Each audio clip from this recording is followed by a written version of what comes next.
I'm that Cyclops guy. I'm pretty sure you can figure out why they call me that. Or not. You can find me on all of the socials, including Twitch, Kick, TikTok, Instagram, X, Facebook, and YouTube with that _Cyclops_guy. I'm a variety streamer. I play a ton of different games, everything from Tetris to Grand Theft Auto and everything in between. Let's do this. Hey everyone, Koimiya X here. Dad by day, gamer by night, sometime streamer, aka old man. I give the hot takes here at Garbage In, Garbage Out that nobody has asked for. I am a variety streamer that has been streaming for 13 years now. I've been on every big platform and several small ones that don't exist anymore. If you want the most recent up-to-date information about me, just follow me on Twitter at KoimiyaX. I like to collect autographed Funko Pops, football jerseys, and comics. What's up, losers? Neodeath here, and welcome to my graveyard. I'm the third host of Garbage In, Garbage Out. We've been doing this for 3 months with all of us together. I've also been streaming the same amount of time. I stream on Twitch and then repost daily on YouTube, so go check those out. Fun little fact about me is I also love Lego. We've been having a blast doing this, communicating with fans, and also talking about gaming and entertainment news from the week. And we would like to welcome you to Garbage In, Garbage Out. Really quick before we start, Angel has already jumped into our feed on my stream on Beam. So, hi, Angel. Welcome. Angel. How's it going, Angel? Welcome. So we still have not done a test run on when we do that. I think next week we need to do that. Play around with that program and get it ready so we know what the hell we're doing. Beacon Max, yeah. Angel, just so you are aware, we now do actually have a Garbage In, Garbage Out Beam channel as well that show is going to. So we're everywhere. Those that don't know, we are talking to Angel from beamstream.gg, and they are going to be a guest on the show coming up here in August, beginning of August 9th. So yes. make sure you check out that one. He is the CEO of the company, and so we are excited to have him on. Super excited. Soon. So, but... The power of the ask, you know. Yeah, we shot our shot, and he said yes. That's which we are very grateful for. Mm-hmm. Right. So, get that. I wanted to get that in right away because we still don't have the StreamYard tied in to pull those chats in. Do we need to talk to them? We need to contact them. Yeah. Yeah. Okay. Yep, and for anybody listening right now, I'm hoping that my computer stays on.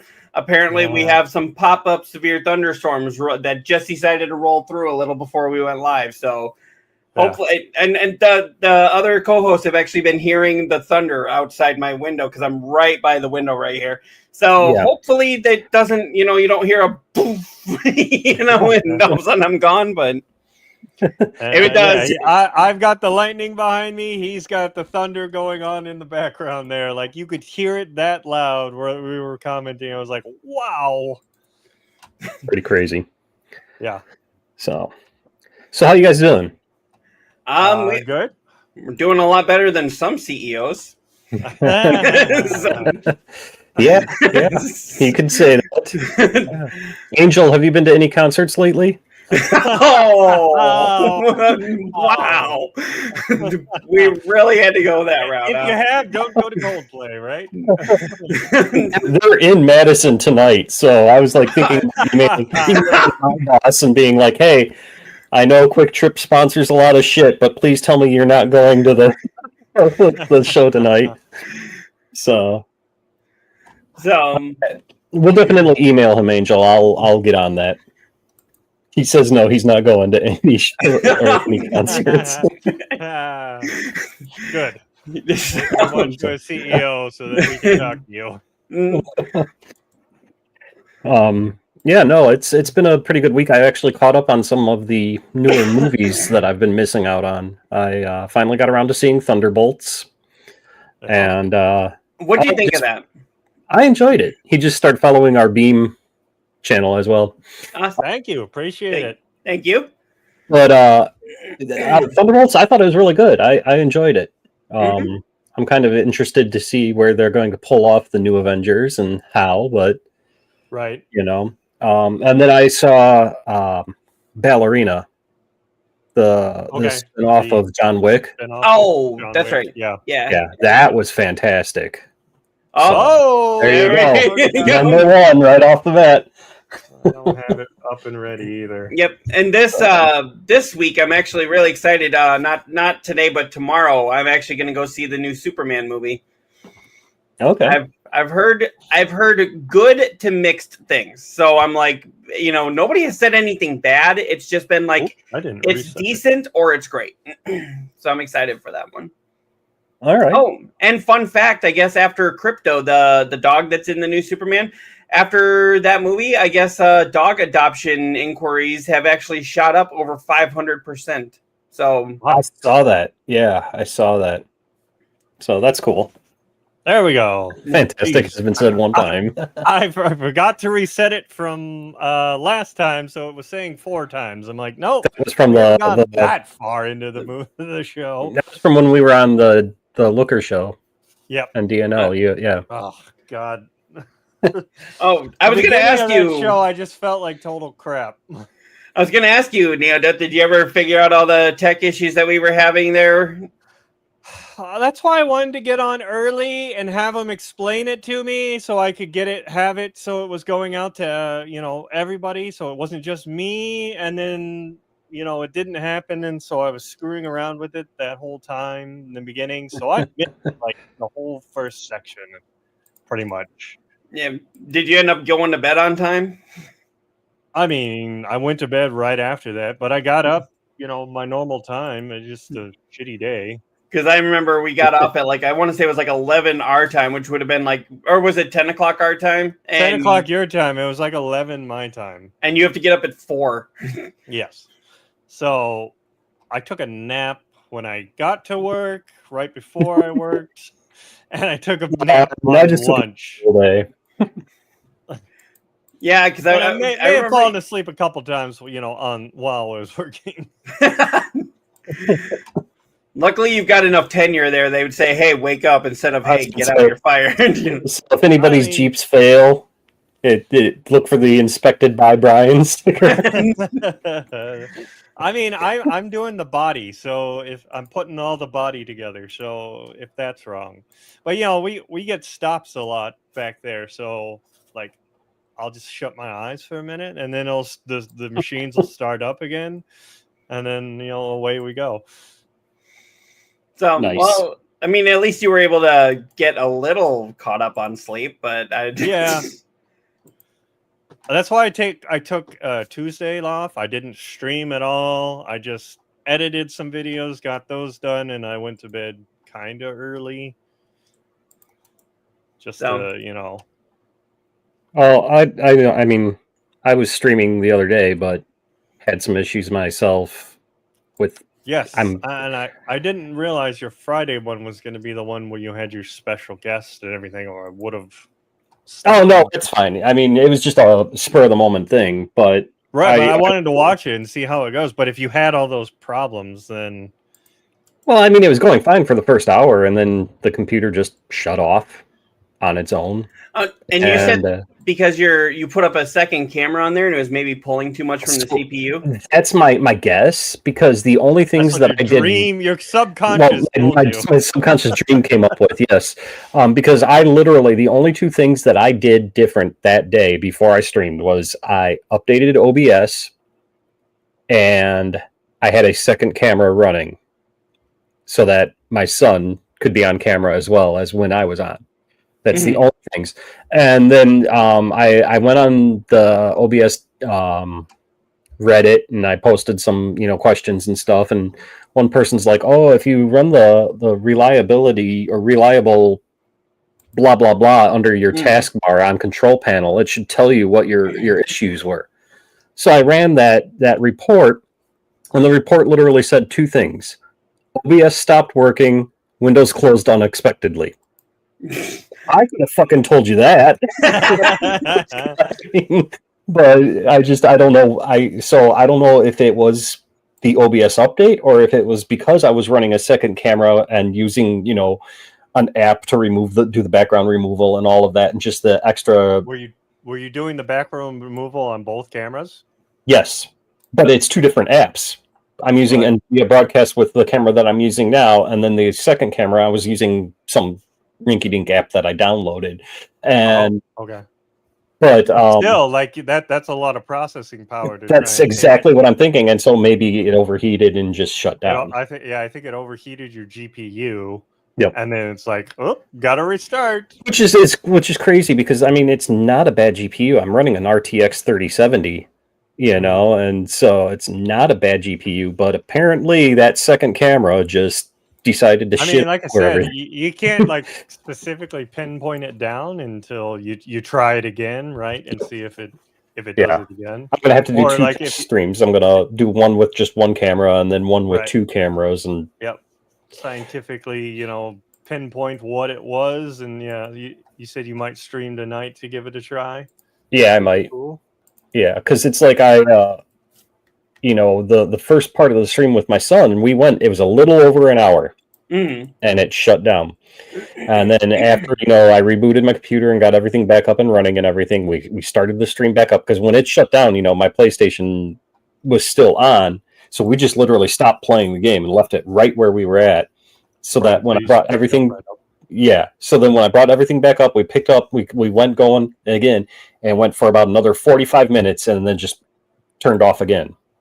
And I'm like, fuck it, I'm done. I said to myself, we're going to finish this level. I said, you wanted to be a YouTuber? You're getting the full goddamn experience today. Right. These are the typical difficulties you have problems with. Yeah, so like mine's always sound. I'm always having a problem with getting sound and getting my. It was a big one too. Mic. Everybody's not my mic, but my PlayStation. Everybody's like, "Your game is so quiet. Your game is so quiet." And I'm like, "Well, see, I can't win because it's either too quiet or everybody's like, I can't hear you. The game's too loud." Right.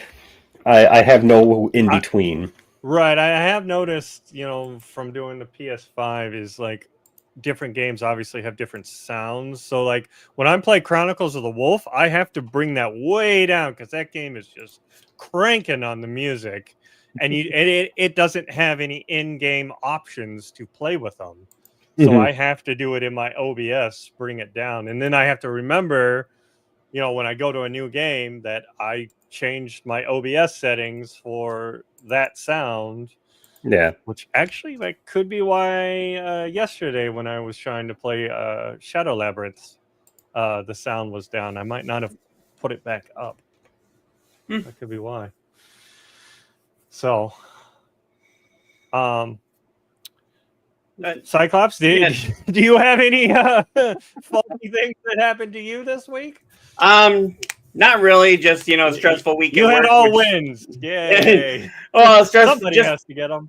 Just a stressful week at work. I've been playing Indiana Jones. I know I told you a couple of days ago when you were streaming, like I didn't stream that one day just because I was so exhausted. Been having a lot of fun with that. Didn't have anything too terrible happen, but yeah, it's been pretty good. Decent. Well, that's good. A lot of rain here this week. Right. Yeah, it seems like this whole week there's been a lot of. I heard next week we're supposed to get back into like super high temperatures again. Yeah, we were told. I guess we're gonna have at least 3 to 4 days in the heat advisory or the heat warning. So I'm like, oh great, Yep. So we're going back to that. Yeah, we've had a bunch of storms rolling through lately too, and the other day we had like 6, I think, confirmed tornadoes in Wisconsin. Wow. That's maybe 5, but it's weird because they were all either north of us or south of us. Like they've been going around us. I mean, don't get me wrong, I'm glad. I don't want to deal with that shit, but right. But yeah, they had 5 confirmed the other day. Yeah, we haven't had any tornado stuff. We've just had sporadic storms that have just popped up. And on YouTube, I watch a guy named Ryan Hall, y'all. I don't know if you guys have ever heard of him. But yeah, he actually seems to be able to pinpoint what the weather's going to do better than your local weather forecast people. So I don't know how he does it, but he seems to. Okay. He can say, "I can tell it's going to open up in this field right here," and where your local people are sitting there going like, "Oh, it's going to be somewhere in this county," and he's like, "This field right here within probably a 2-mile radius," and he can pin it. So I watch him a lot, and he was actually What if saying he's that a the witch summer doctor or maybe, something? but yeah, he was saying that he was just saying that the summertime storms are a lot harder to predict because the atmosphere is just so sporadic and it just pops up here and then over here and then over here and then guess what? It's gone. Right. And Yeah. I know like Chicagoland area and like Texas, they got all this flooding all of a sudden. Like it just all of a sudden like just opened up. So Yeah. it's definitely been weird. It's weird, but it's the weather. We can't really do too much about it. Right. Unless you believe those conspiracy theorists who say the government controls the weather, which we all know is not true. I mean, if they could, they would somehow monetize it or weaponize it. One of the two. We're going to attack this base at this time. Make sure to send a monsoon right before, Mm-hmm. Those are the two ways that the government would get it. Mm-hmm. I know a guy that truly believed that like hurricanes were done by the government, but it wasn't like the American government. It was like this secret society, almost like the Illuminati, were deciding what the weather was going to do and what populations were going to get hit. And I'm just like, dude, you realize what you sound like, right? All right. Looks like we got the looker in here. Yo, hey, how goes it, my dudes? I can't get the gravelly voice like he does it. I mean, I could because I was doing that voice acting from the game I was just playing, but I don't think he sounds kind of like that. That's a little too low. How is that Labyrinth game? Oh, it is fan-fucking-tastic. I will use that word. I watched you. There you go. I watched you play it the other day, and I was just like, this is that dark Pac-Man game. Yes. Yeah. And you would not expect it the way it works out. And just the mystery behind it. The graphics are great. Interesting about the game as well. It kind of ruined part of the game for me. So I'm like, should I tell Neo this or not? Oh, no. Don't spoil. I won't. But, yeah. You mean Mario jumps in there? Wow. I mean, I've made a comment. There's a buzzsaw like thing that looks like a hedgehog. So I said, hey, there's Sonic. Yeah, I got to the first ghost boss. G-host, yeah, ghost. Yeah. I got to the first ghost boss. And I think I'm now in my 4th biome. Okay. I believe. I just got there because I played a little this morning. Yeah. It's a good game. Yeah, I said it on my thing that it's probably the best Metroidvania game I've seen in a while. It's so polished. Yes. on which platform? X streaming? Yes. Should be. I'm pretty sure. I mean, your beam's up because you had the CEO in there. Yeah, and I mean, I see the bots in my Beam Uni chat. I see the bots from my other channels. Okay. So yes, I'm streaming. I know we're all shocked that he's streaming. That I was streaming yesterday. You missed it yesterday, Looker. I was streaming yesterday. Streaming, like my own personal thing, not this show. So, but yeah, like I was saying, that's probably the best Metroidvania I've played in a long time, Shadow Labyrinth. And I'm only like, what was that? Did you play Ghost Song? Ghost Song. Is that the one where you're like a little girl? No. Okay. Ghost Song. I don't know if you, because I initially saw it on Game Pass, but I know it is on PlayStation. Bring it up in screen, and I'll tell you if it is. Because no, I'm thinking of it was like Endless something, and it was a Metroidvania, but it had the Souls fucking thing in there. So the I know what bosses you're were talking about. insanely fucking hard and annoying. I got through a little bit of it, and then I said, "Nope, I'm done with this." Yeah, Looker just found me on Beam. Yay! But I was gonna say, yeah, Looker, I'm on a bunch of things right now. I mean, you got the Chronicles of the Wolf, which is, it's decent. It's basically a Castlevania. And one of my viewers, Vegas, told me that same company did make two Castlevania games, and they were put out on the Windows. So if you like that type of game, go check those out. I forget what they were called. It was like Legacy of something, I think. But just look up that company that does Chronicles of the Wolf, and that's the company that did those two. And they also told me about The Last Faith, which is supposed to be pretty good, I guess. And then, this one's not a Metroidvania, but Killer Frequency are the two. Those are the two games they told me about that I should go play. No. But I think The Last Faith is a Metroidvania, but I think it has some Souls like feels to it. This is the cover art for Ghost Song. Yes, I was playing that on the my Switch, my original Switch. Okay. I believe I was playing it handheld, and I was like, yeah. I was on a trip, so it was like, just game to play. Mm-hmm. So I didn't dig into it super hard. Gotcha. But yeah, I mean, I'm completely enjoying Shadow Labyrinth. That looked like one I'm definitely going to have to play. At least from what I was able to see on your streams. Yeah. Shadow Labyrinth is fun, yeah. I like I said, I just started it. I've been grinding out Diablo 4 because I was that one trophy away from the Platinum Trophy, which I did get. Finally. Congratulations! Yeah! That's a huge feat, especially that one. You had to go from all the way up to 200 Paragon.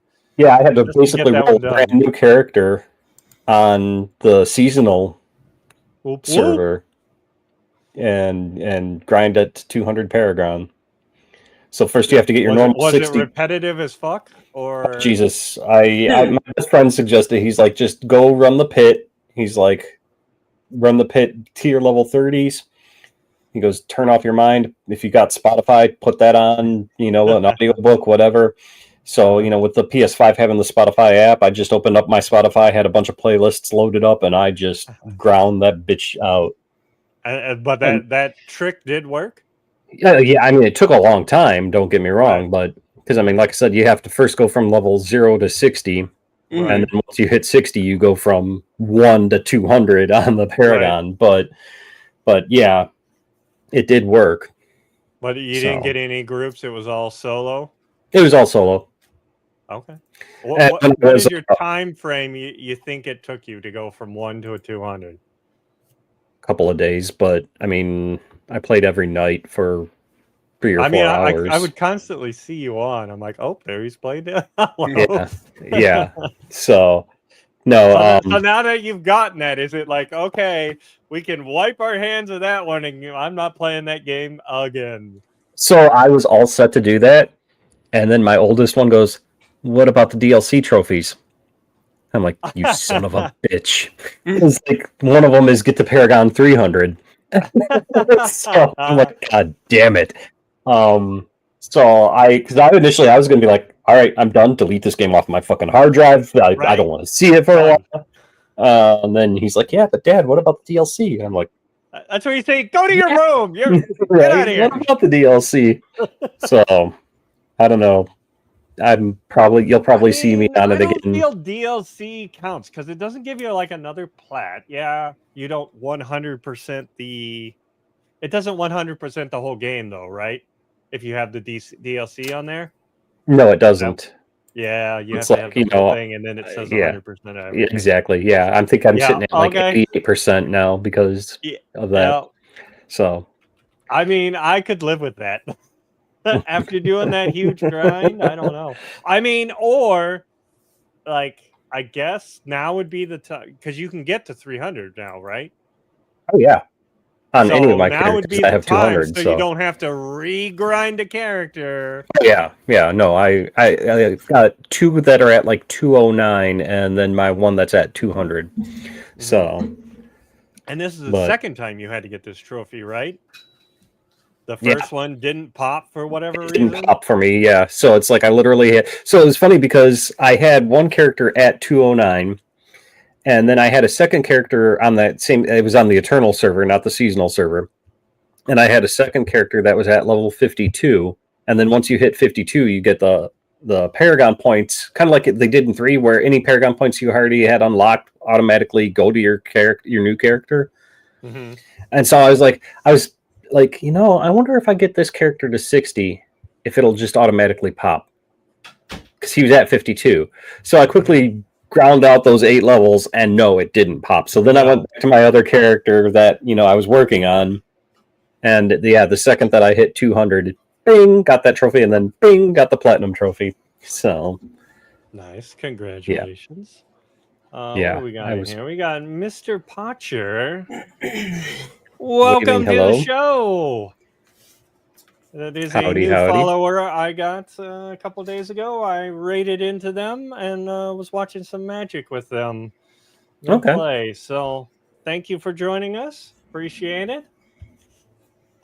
I'm gonna mute Um, Cyclops while he's gone. Oh, right as he comes back. Right as he comes back, surprise! He's like, "You're not doing." I just had to go take some medication real quick. So Let's mute him anyway. Let's shit." see how long he notices. Right. So All is that you just moving your mic?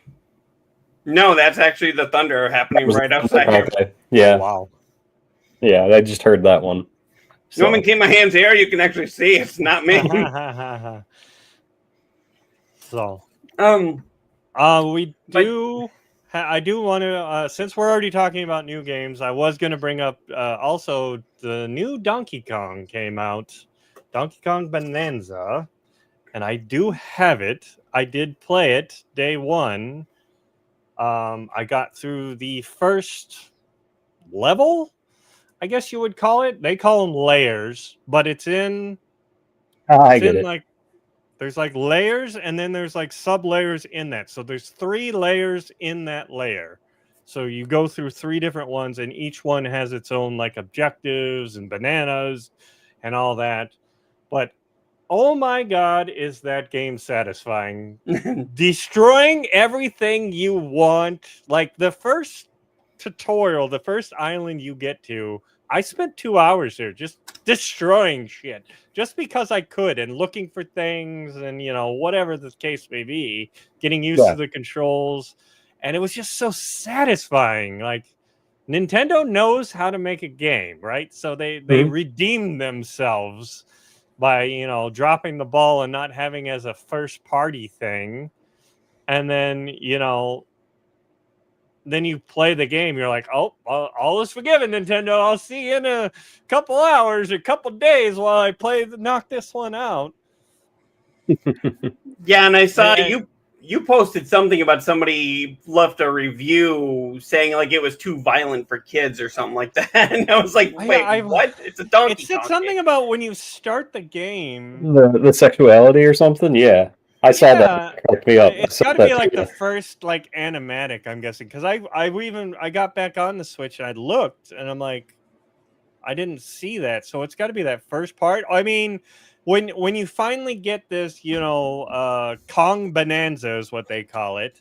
You turn into a bigger ape, and that bigger ape, he's got a booty on him. So I mean, there's that, but I mean, I don't know what else it would be. Yeah. So, Or it was probably somebody just being a troll and Yeah, I think Yeah. they were just review buying it. No one tell them about N64 DK scenes. for real. And then we also got Gypsy Crow saying, "Hi, Adam. hey, how's it going? How's it going? Welcome to the show. Thank you very much for stopping by." But yeah, I was having so much fun in that game. Like, I almost wanted to, because I know I set up that I was going to do Donkey Kong Thursday, and then I was going to do the new Shadow Labs when it first came on Friday. And I went to go, get up Shadow Labs, and I'm like, I want to play Donkey Kong. I don't want to go to this other game. And then I'm like, okay, I'll just play 2 hours of Shadow Labyrinth, and then I'll go back to Donkey Kong.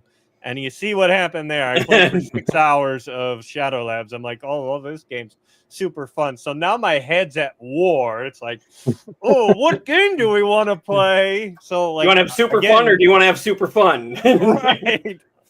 And then so, like, today I'm like, wife's asleep. I'm gonna get on stream. I'm like, I'm gonna do Shadow Labs, and then I'm gonna do some more Donkey Kong. And nope, I just played Shadow Labs.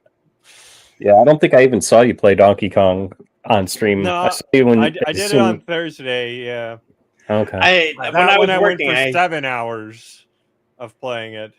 Yeah, I remember when I was watching you were having trouble during the scene where he's like climbing on the gate or whatever. Trying to get up to the climbing on it? You mean underneath the Yeah, island? because you have to like drop at certain points, and it was like the camera was not working with you or whatever. And I was just like, wait, so does this game have camera problems? I was doing that wrong. You have to fill up the water higher, and then you can just jump and grab onto it. I was trying to do some convoluted way of, dropping down onto it, trying to be all sneaky, and nope, that's not how you do that. Especially with us older gamers, we think things need to be as complicated as possible because that's the games that we grew up with. Now it's like, right, by the way, you just really do this think on some of those old games, like how to get to certain places and whatnot. So I'm like, oh, you just have to get on the side, and then you just drop down and walk down. And nope, you just have to fill up the water and just jump. Mhm. That was it. That's usually like I'm sitting here doing my streams, like, okay, am I missing something? And I've actually had people go like, the lever's off to the left. I'm like, God damn it! As I sat there for like 20 minutes, overcomplicating it. Like, I have to go here and do this and that, and you just press the button. So, should we actually start the show now? Yeah, half hour into it. Yeah, Into it? Should we? Yeah, I mean, we went off a tangent on some of the new games. That's fine. Get the reviews out of the way, and I started it initially by talking about Angel, and then we went off and did things here. I know the perfect way to coming back. Hey guys. And then, sorry, been following Adam for ages, but we are different time zones, and I miss his streams. It's Phoenix. Oh, hey, Phoenix. Yeah, I haven't seen you in a long time. Yeah, he's I forget, but he's like 6 time zones away, almost, or 4 or 5. So kind of like Dark Flame. She's over across the pond, as they say it. Yep. Okay. But well, thank you for joining us. We appreciate it. Yeah, thank you very much. It's good to see you again. But yeah, I know the perfect way to do this.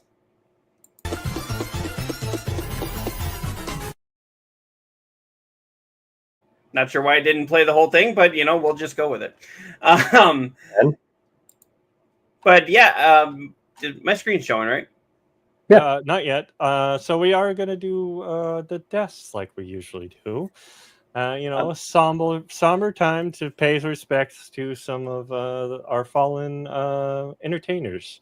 And as always, damn it, we didn't get Trump this time. Next time, we're coming for you. Or death's coming for you, I should say. Or the Grim Reaper, we aren't. let's make that clear. Right.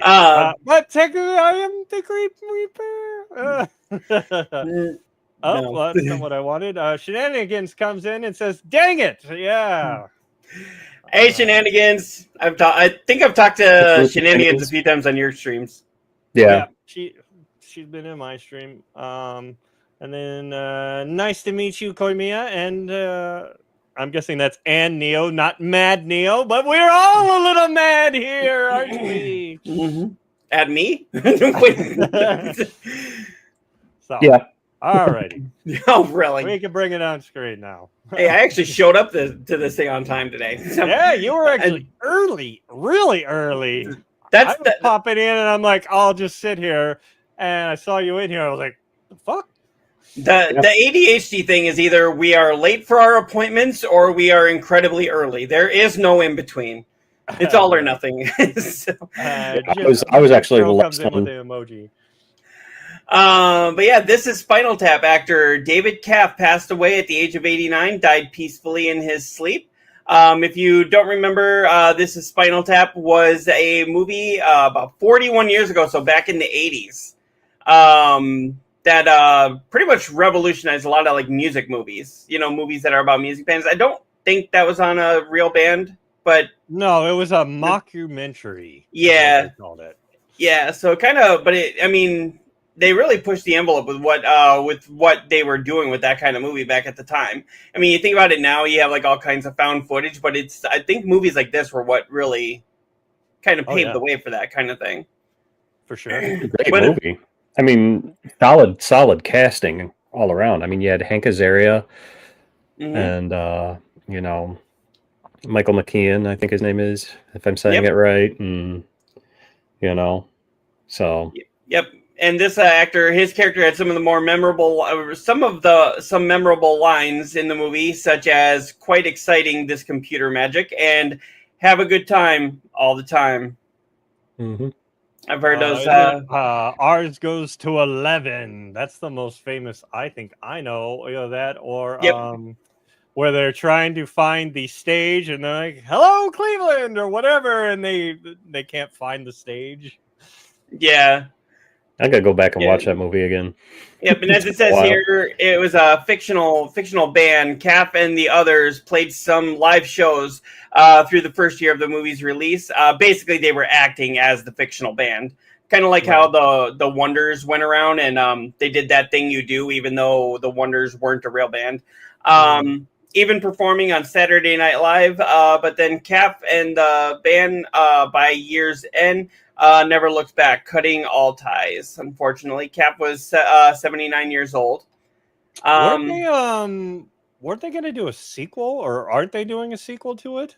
I think that had been talked about, but they posted a pretty funny thing on Facebook about the whole CEO shit. Yeah, which we're going to talk about in just a minute. But yeah, okay, yeah. Hold that thought. Put a pin in that. And then we have one other death here. One sec. We've got Gypsy that came back in. Sorry, autocorrect is a pain. I wasn't calling you mad, but yeah, you're right. We all are a bit mad. Yes. And then solid Hatter reference. Thank you. Appreciate it. All right. All right, yep. And then iconic singer Connie Francis died. She sang the song Pretty Little Baby. She died at the age of 87. Yeah. Go ahead. That song was like all of a sudden was taking off, I guess, on TikTok. It's a pretty big one on TikTok. It's kind of sad. I read the article a little bit. She was having pelvic pain and was in the hospital and then was diagnosed with pneumonia and then passed. Like, oh crap. Yeah. I mean, yeah, she was up there in age, but at the same time, it's like to just go that quickly, it's gotta, Right. You're in there for like, kind of renewing, can't think of the word, routine things. And, you end up passing.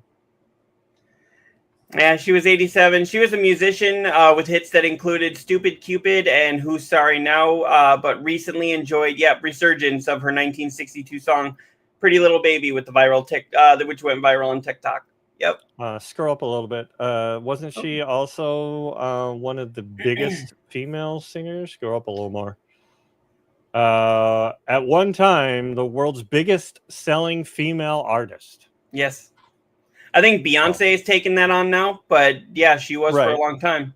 I mean, for the longest time. Mm-hmm. For the longest time. I know that's not her. But That's but not her. But yeah, so unfortunately, we lost two of the greats. And as we do every time here, we do have to just say thank you for all of the entertainment you've given us. Thank you for everything that you did, and controllers up for you. Wow. Neodeath Google actually camera. has a controller. Yeah, the Switch 2 is actually plugged in and everything. So I'm using the 8-bit Do Pro 2, which we will have a story about the next one coming soon. Yep. Hold on right there, and we will get to that one. So for anybody that doesn't know, he usually sits there and shows off and goes like, holds up his Switch 2 as his controller's up for somebody. There See, there you go. La la la. Mr. Flex. Yep. And now sorry, go ahead. I know a lot of people that have recently got them. I think, because Donkey Kong's out, they're like, oh, I want to play that game. So I've heard of like two people that are like, oh, I've got one coming. I'm like, oh, okay. Yeah, I'm not going to lie. Donkey Kong would be the reason why I would consider buying one right now. Mm-hmm. But that's pretty much the biggest reason to get a Switch 2 besides the new Mario Kart. I mean, even the Mario Kart was kind of like, meh. I was just like, I'm going to get Mario it in the Kart, bundle because it's $30 off. Yeah, I love Mario Kart. I know a lot of people do, but yeah, Donkey Kong is the biggest reason to get one.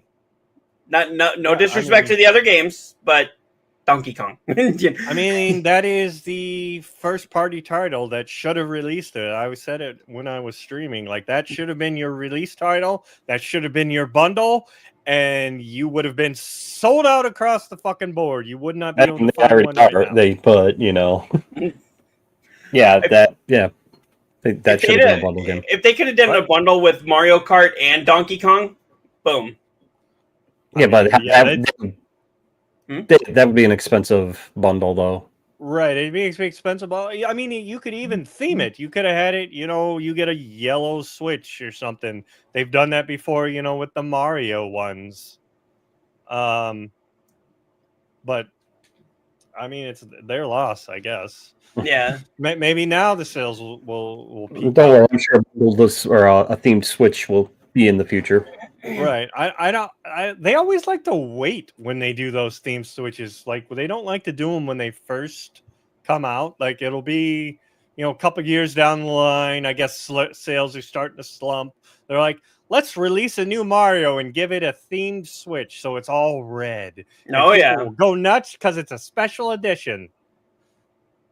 Right? Yeah. Oh, yeah. I'm guessing that's what they do.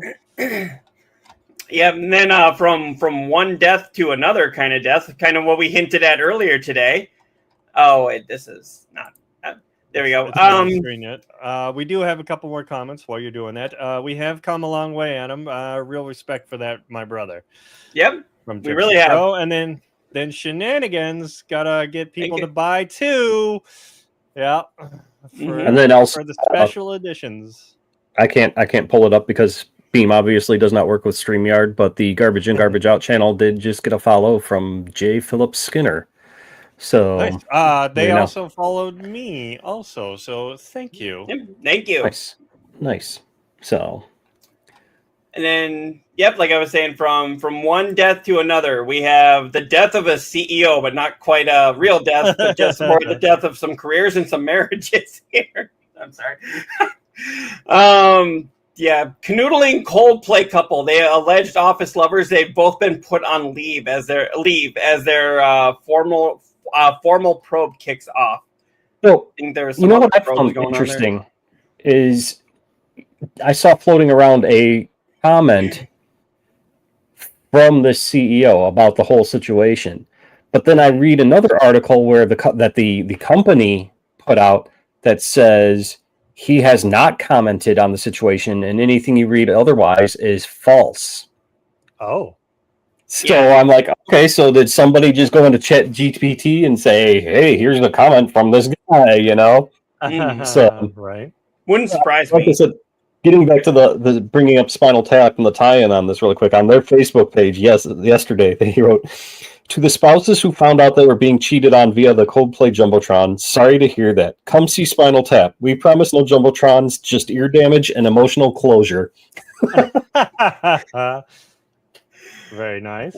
This, I don't know why this story has made me laugh so hard, but look at this update. Astronomer posted on their X account that the interim CEO has been assigned amid Andy Byron's leave. So they've got somebody acting in his place, but that's not uncommon. Yeah, they're the ones that said that he had not put a comment out. So yeah, for those who are not in the know here, you see this picture here. This is the lead singer of Coldplay. These two were seen at a Coldplay concert. They were, as you can see, he's got his arms around her. They almost look like their husband and wife, and they put them up on the kiss cam. And he actually says, "Oh, look at these two right here." And I don't know if they actually have the video on here, but you can actually see that they get really embarrassed. Whoa, crap! That was loud. We didn't hear that, but yeah, that's just an ad. Go ahead. See, I don't know if you can. We can skip it. Get out of here, ad. That's just I'm trying to. Talking, isn't it? Yeah. So you see right here. Go back a little bit more. There we go. Right there. Right there. Yeah, if they hadn't acted like that, it wouldn't have been so obvious. I've heard that too.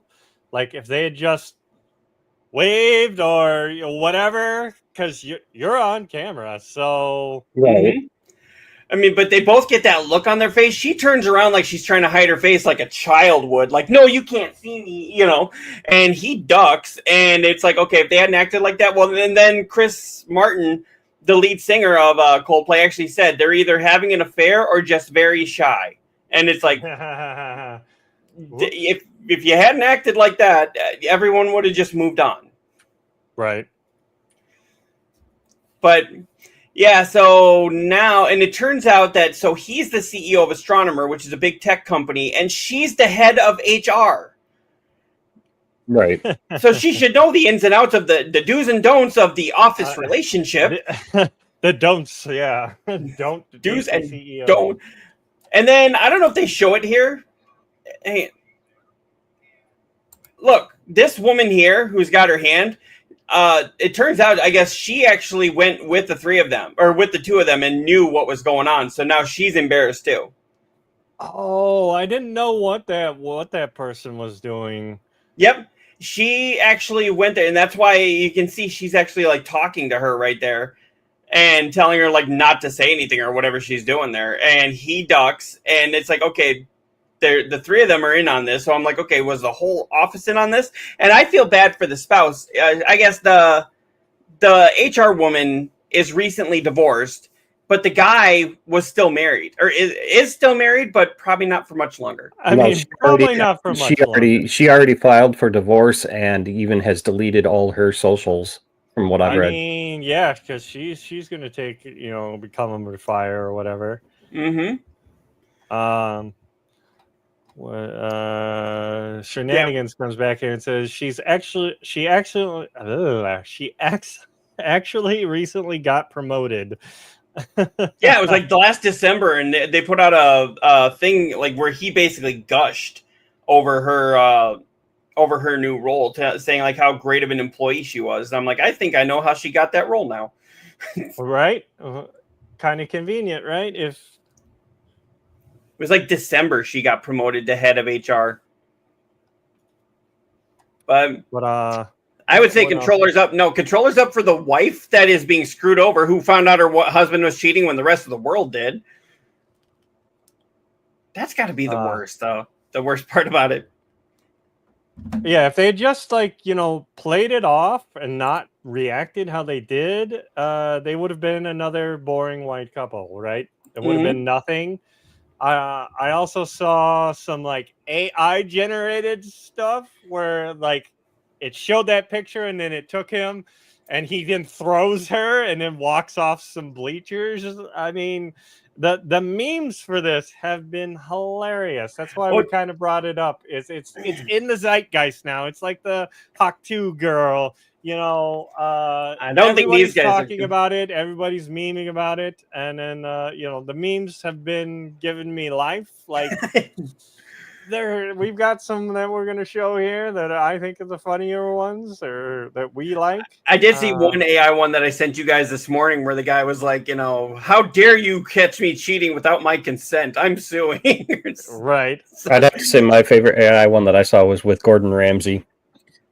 He comes in and puts his arm around the guy's shoulder and starts yelling at him, and it's hilarious. I've seen that one. So she's gonna have to pull herself into her own office on Monday.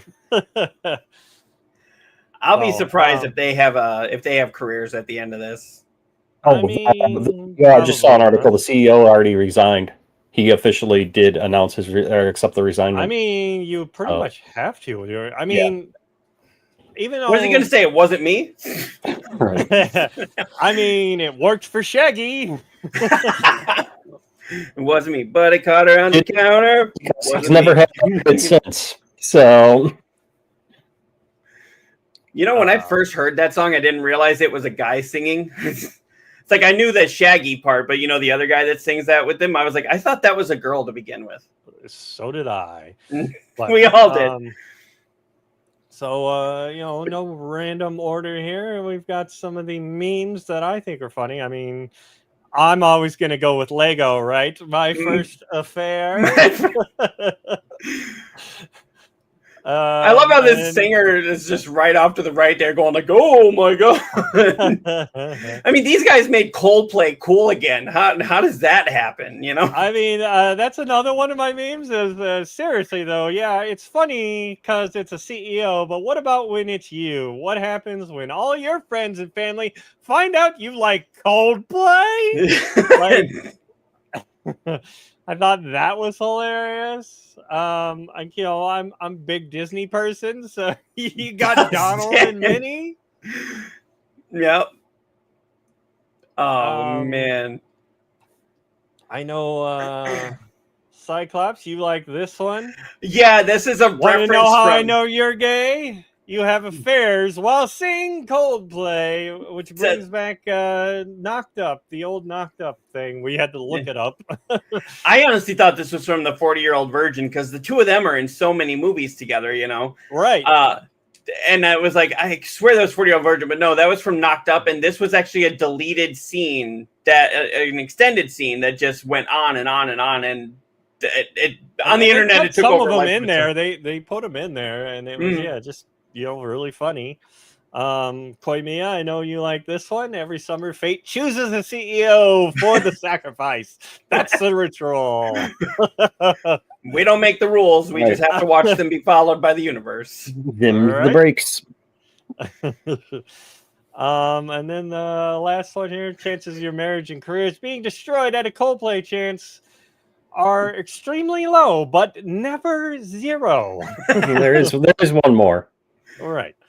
And then to finish them off, rest here, weary traveler. You've seen too many Coldplay kiss cam memes. This is like you said with the Hawk Tuah girl. I think this is one where you have to get your jokes in within the first week, or it becomes it becomes it's no longer the zeitgeist. We've moved on to whatever new thing we're making fun of is or whatever. So, well, unlike the Hawk Tuah girl, I don't know if these guys are going to start a cryptocurrency scam and totally rip people off and then disappear. That would happen to her. I thought she was doing good things though. She was until she started this cryptocurrency program, and then she got a lot of people to invest, and within I want to say 12 hours of it launching, the whole thing crashed, and then she just deleted all of her social medias and nobody's heard from her. Oh shit, I didn't hear that part. You mean our president, now president, did that shit too. As soon as he was about to take office, he started up a new thing, and let's not get started on that. We try not to be a political show, but we can't help it sometimes. Yeah, sometimes I just get pissed off. And I need a place to rent, and here's a good place. We should do like a new segment, like Neo's rant, Neo Death's rant. I mean, I've already got the other segment that I do. Yeah, so I mean, you have to strike with the irons hot with that kind of stuff, or it just doesn't make sense. If we had done this next week, would make no sense. No one would care. Oh, everyone would be like, "Oh yeah, didn't that happen like 2 months ago?" Right? Wasn't that like a year ago or something? It was last week. So, Shenanigans comes in. Isn't that just every stream though? Yeah, you're on my platform. You listen to what I have to say. Yeah. So, yeah, and I just always thought, I don't know why, a lot of those zeitgeist things don't always grab my attention, or they do for just a little bit, but I don't know why, but It's just something about watching somebody who's committing infidelity get their comeuppance. Someone's life just completely got destroyed because he went to that Coldplay concert with his side piece, and now he's lost his job, now lost his wife, probably gonna lose his mistress too. What do you put on your resume for that one? Why I left my job. Right. Why did I lose my job? Coldplay. Oh, I love it. All right, Koimiya, you got any comments on that? No. All right. Yeah, so the next story that we had brought up here, that's one that I thought is kind of funny, just the way that this is worded and how this is all played out. 5 years after it was announced, Ubisoft says that the Prince of Persia Sands of Time remake is coming very soon. I remember when they first announced it, and it was supposed to be like released January of 2020 or something like that. Right. And they were announcing it like 8 months prior. It's like they had to restart all of development. I'm like, this is 5 years later. It's a remake again. Like, how do you fuck up a remake? What was that? Huh? It'll be for the next Elder Scrolls. Maybe. We still haven't had the game conference or nothing, so it could still pop up there. I highly doubt Elder Scrolls is going to squeak out this year. Probably not. I think they'd be freaking out about it already. What was it, 8 years ago? I mean, this 5 years is like, laughing at that 8 years announcement. And yeah, it says here, to be fair, get on my level. In between the remake's announcement in 2020 and now was a complete development reboot in 2023. That has never been officially explained. Still, with a 2026 release window, 6 years, a long time to make a game that already exists. Ubisoft gave a vague tease of the remake's release timing during the Q&A portion of a recent annual general meeting for investors. And this actually, so we're reading this off of Games Radar, but they got it off of PC Gamer. Basically saying that it's coming very soon, is all this really amounts to. But as of Prince of Persia: The Sands of Time, Ubisoft assures fans in June that the game was alive and well. Despite the relative silence from the studio, we're still deep in the game, exploring, budding, and ensuring the sands move with purpose. Ubisoft said at the time. So hopefully we actually get this. I was a big fan of the original. I don't know about you guys, but I was a big fan of the original. Well, yeah, Gypsy comes in there. Hell yeah, I love Prince of Persia on the GameCube, and that's the one I remember. That was the first remaster, right? If you want to know how to mess up a remake, ask Grove Street Games. Okay. Grove Street Games. That was the ones that did the remasters for Grand Theft Auto 3, Vice City. Oh, and, okay. And San Andreas. And that was a giant shit show when that released. Yes, it was. But yeah, like why are we making another remaster of this game? Why are we not making a sequel or Well, like Junior said a couple of weeks ago, like there's so many, Nintendo, Super Nintendo, Genesis, PS1, and PS2 games that are ripe for remakes and remasters. Why are we doing this when it just released, 10, 15 years ago? and you've already had a remaster of it. That is quite a while, and we were saying before, stick of the games that are, newer games like Gears The Last of of War. Us. Yeah, Last of Us that are getting remasters when you could go. So it is an older game, and yeah, I remember playing it on the GameCube, and that was actually really fun on the GameCube. But I maybe they're these trying days. to. I Yeah, played it they're on trying- the PC original DOS version. So maybe Prince of Persia. maybe they're trying to get the youngins back into Prince of Persia, make them relevant again. It seems like when they try to do these remasters, it's because they're trying to see if there's still interest in the franchise to keep moving forward with it. Right. Or either that, or I don't know if it's like Marvel movies. When a studio has the rights to it, they have to keep making a movie. That's why we got like 3 different Fantastic Fours and all the X-Men movies, because they had to keep the rights. They had to put something out with it, or they would lose the rights. It would go back to Marvel. I mean, it doesn't matter now because now they bought them. But maybe it's the same thing with video games. I don't know. Maybe the studio just needs to put something out. Shenanigans comes in here. I remember playing Sands of Time on my freaking Nokia. Yeah. N-Gage. Was that handheld system, the N-Gage? Oh, wow. You are really reaching back there. But yeah. But yeah, I remember when the remake for what did he say here? Final Fantasy Rebirth and Final Fantasy 7. Final Fantasy Rebirth is really good. Final Fantasy 7. Yeah, but I remember when People Can Fly, the studio that worked with Xbox a lot, they put out a remake of a game called Bulletstorm. And Bulletstorm was one of those that it played a lot like an insane Gears of War.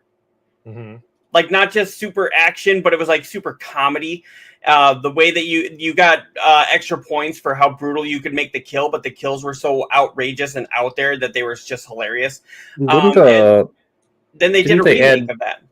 Didn't they add Duke Nukem? Was it Duke Nukem to the remaster? Yeah. They added, and from one of the people there said that they were trying to see if there was still interest in the franchise because they hadn't done the sequel that was promised. And they were trying to see how well the remaster sold, and I don't think it sold enough that they could justify it. So it's forever going to end on a to be continued. Just like the show My Name is Earl. Always ends on a to be continued, and you never get... I never watched the final one of that. I just watched, a couple of the first seasons, and then, lost That show's awesome! How did you not watch that? I mean, I liked it from what I saw, but yeah, and you call yourself a Kevin Smith fan. Not even watching one of his best friends. No, I'm just playing, but no, but yeah. So I know that's a lot of times why they do the remakes to see if there's interest to keep going. Like Alan Wake put out a remake right before they did the second game, right? And that's because that second one had to be already in development. It's not like, oh, we made this remake and now 3 years later they're going to do that. Right. Maybe they had ideas to do Alan Wake 2, and then they wanted to just get people caught up because they probably wanted to get been people. 13 years. They wanted to get them caught up and remembering what was going on, and better graphics and everything. Because you said that one came out right during Red Dead 1, right, or 2. Went up against one of those. Yeah, the first one came out like the same day as Red Dead 1, Red Dead Redemption. So now that you're trying to get the people, back interested in wanting to play the second one, so yeah, you bring that out. So, you got Gypsy Crow. I had the Nokia N-Gage. I had Tomb Raider on it. Back when Laura had those huge breasts that were like all pointy and weird looking. Put your eyes out if you tried to do anything with them. Put my what? Then again comes back a mobile phone.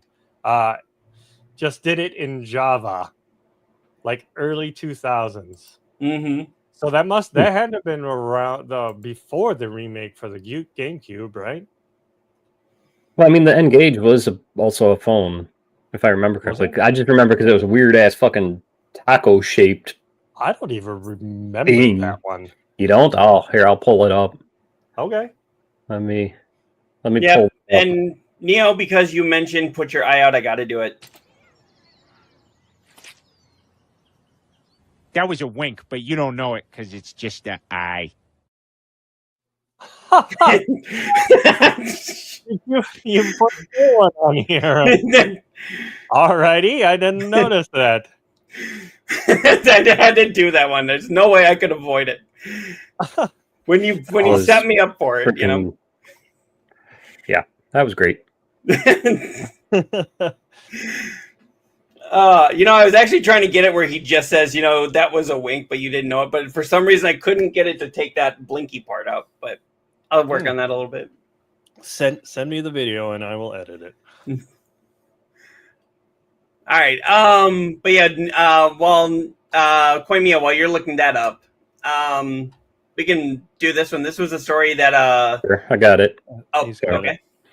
There's that one. yeah. Yeah. That's the Now I N-Gage. remember that. Yeah. one. Okay. Yeah, I did not have that. Yeah. So that the is N-Gage. totally like 90s, 2000s. And when you had one of those, you were like the coolest little kid itty there. That's the N-Gage. Okay. Yeah, now that I see the picture. I mean, when we met Koimiya, we were both gushing about the first Droid, remember where the screen flipped up? It was almost like Well, the G1 3DS. the G1 from Google, yeah, where it would flip up and you had the keypad. Yeah, you had a full Yeah. keypad I underneath had it. one of those. I had one of those. The Droid 1, the first Android one that I had. I remember us talking about that. Between that and your video game tattoos, that's what got us talking. Yep. Yep. Them's were the days. Back when That things was a were shitty simpler. job we were on, though. Oh, Jesus, yes. Probably one of the worst jobs I've had. I mean, you got Koimiya out of it, so you can't be too bad. I mean, yeah, that's all I got out of it. And that was probably the shortest job I had ever had. I think I only worked there like 3 months because it was so bad. We were working at a freezer place where that, did Sara Lee's food and stuff. So we were always in the freezer or in freezing cold temperatures. Like, I could not keep my fucking feet warm for the life of me. It didn't matter how many pairs of socks, what I did, like they were always numb. So yeah, that was the worst job. End of the day, you had to put them in like a hot bathtub, It sucked just to thaw them out. But yeah, the only thing good out of it is I met Koimiya, so that I'll take that. Gypsy comes back. I bought it with my wages when I was younger. It cost me £100. So in U.S. dollars, what is 100 pounds? I mean, of course, that was way back I don't know when. what it would be back for that time because you for inflation, it was pretty good for its time.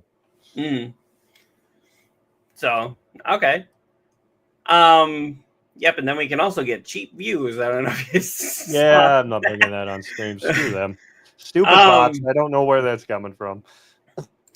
But yep, and then this one that NeoDeath was excited about the new 8-bit Pro controller for the Switch 2 and PC has swappable face buttons. Yes, that is the upgraded version of the one I have right here.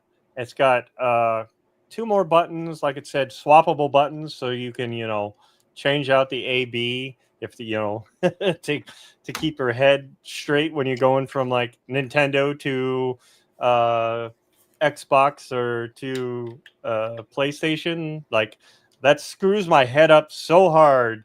Like I get used to playing it on Nintendo where cancel is B or A and accept is B, and then you go to PlayStation, they're completely reversed, and you're like, my brain can't handle that.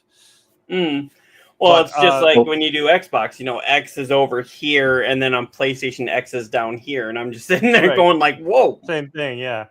But I mean, if you scroll down, the way the controller is now too, it's got a like charging dock that comes with it. Scroll down a little on the article. Yeah, so it's got Okay. this charging dock where this one you just plug it in up top and that's it. So I like that it'll have its own stand.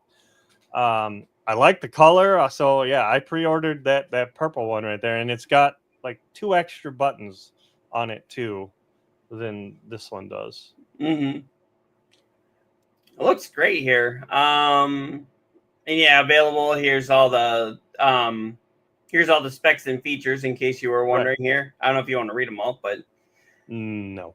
But I mean, it's got a lot of good stuff going for it. Like they've redid the thumbsticks, I believe, too, and the bumper buttons. So, like, I mean, I've been happy with that using this as my Switch controller since I've had it. I think I had the first gen too.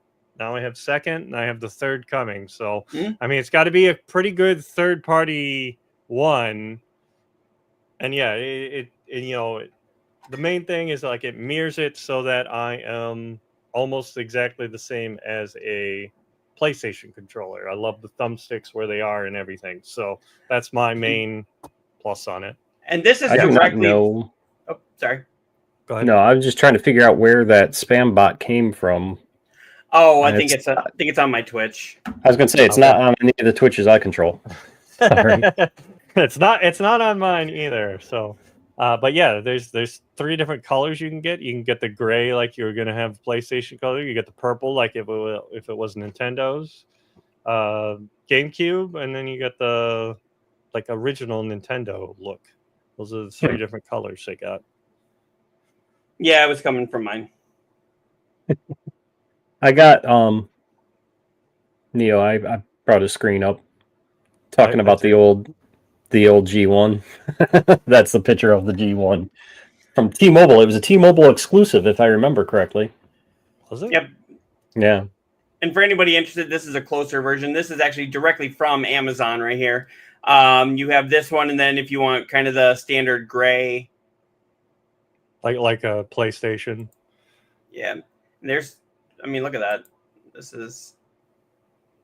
You sit there with it being on your Steam Deck or on your Switch here. I'm sorry, on the Switch, not Steam Deck, but it can go on Steam Deck. It can be used on your PC also, and it can be used on PlayStation and Xbox. So it's like a very versatile thing. Like on the back, it has a little switch right here. You switch it to which one you're using it on, and away you go. Oh, looks like they may have moved that.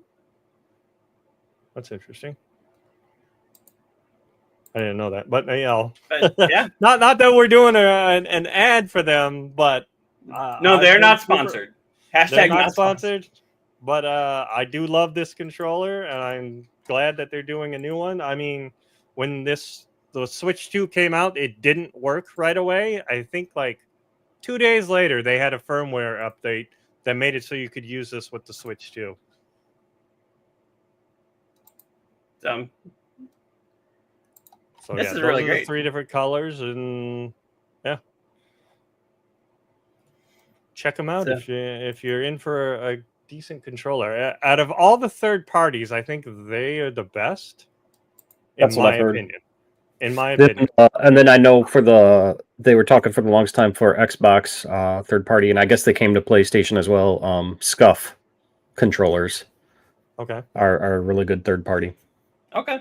I know that brand. They also have like an Ultimate edition, which is kind of like the Xbox controllers. So, let's see this first gen. That was the first gen Google One G1. That's the one I had though. Mine was actually called the Droid. Because that's what I had. Same thing. That's what I had right there. Oh, okay. Yeah, it was a G1. It was basically the same thing. It just slid up, and you had a full QWERTY keyboard on it. That was like I think my first, like kind of smartphone. Yep. Yep.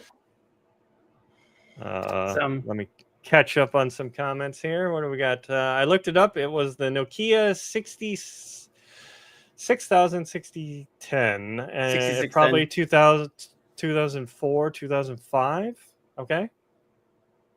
6610. There we go. Jeez. Numbers. Numbers are hard.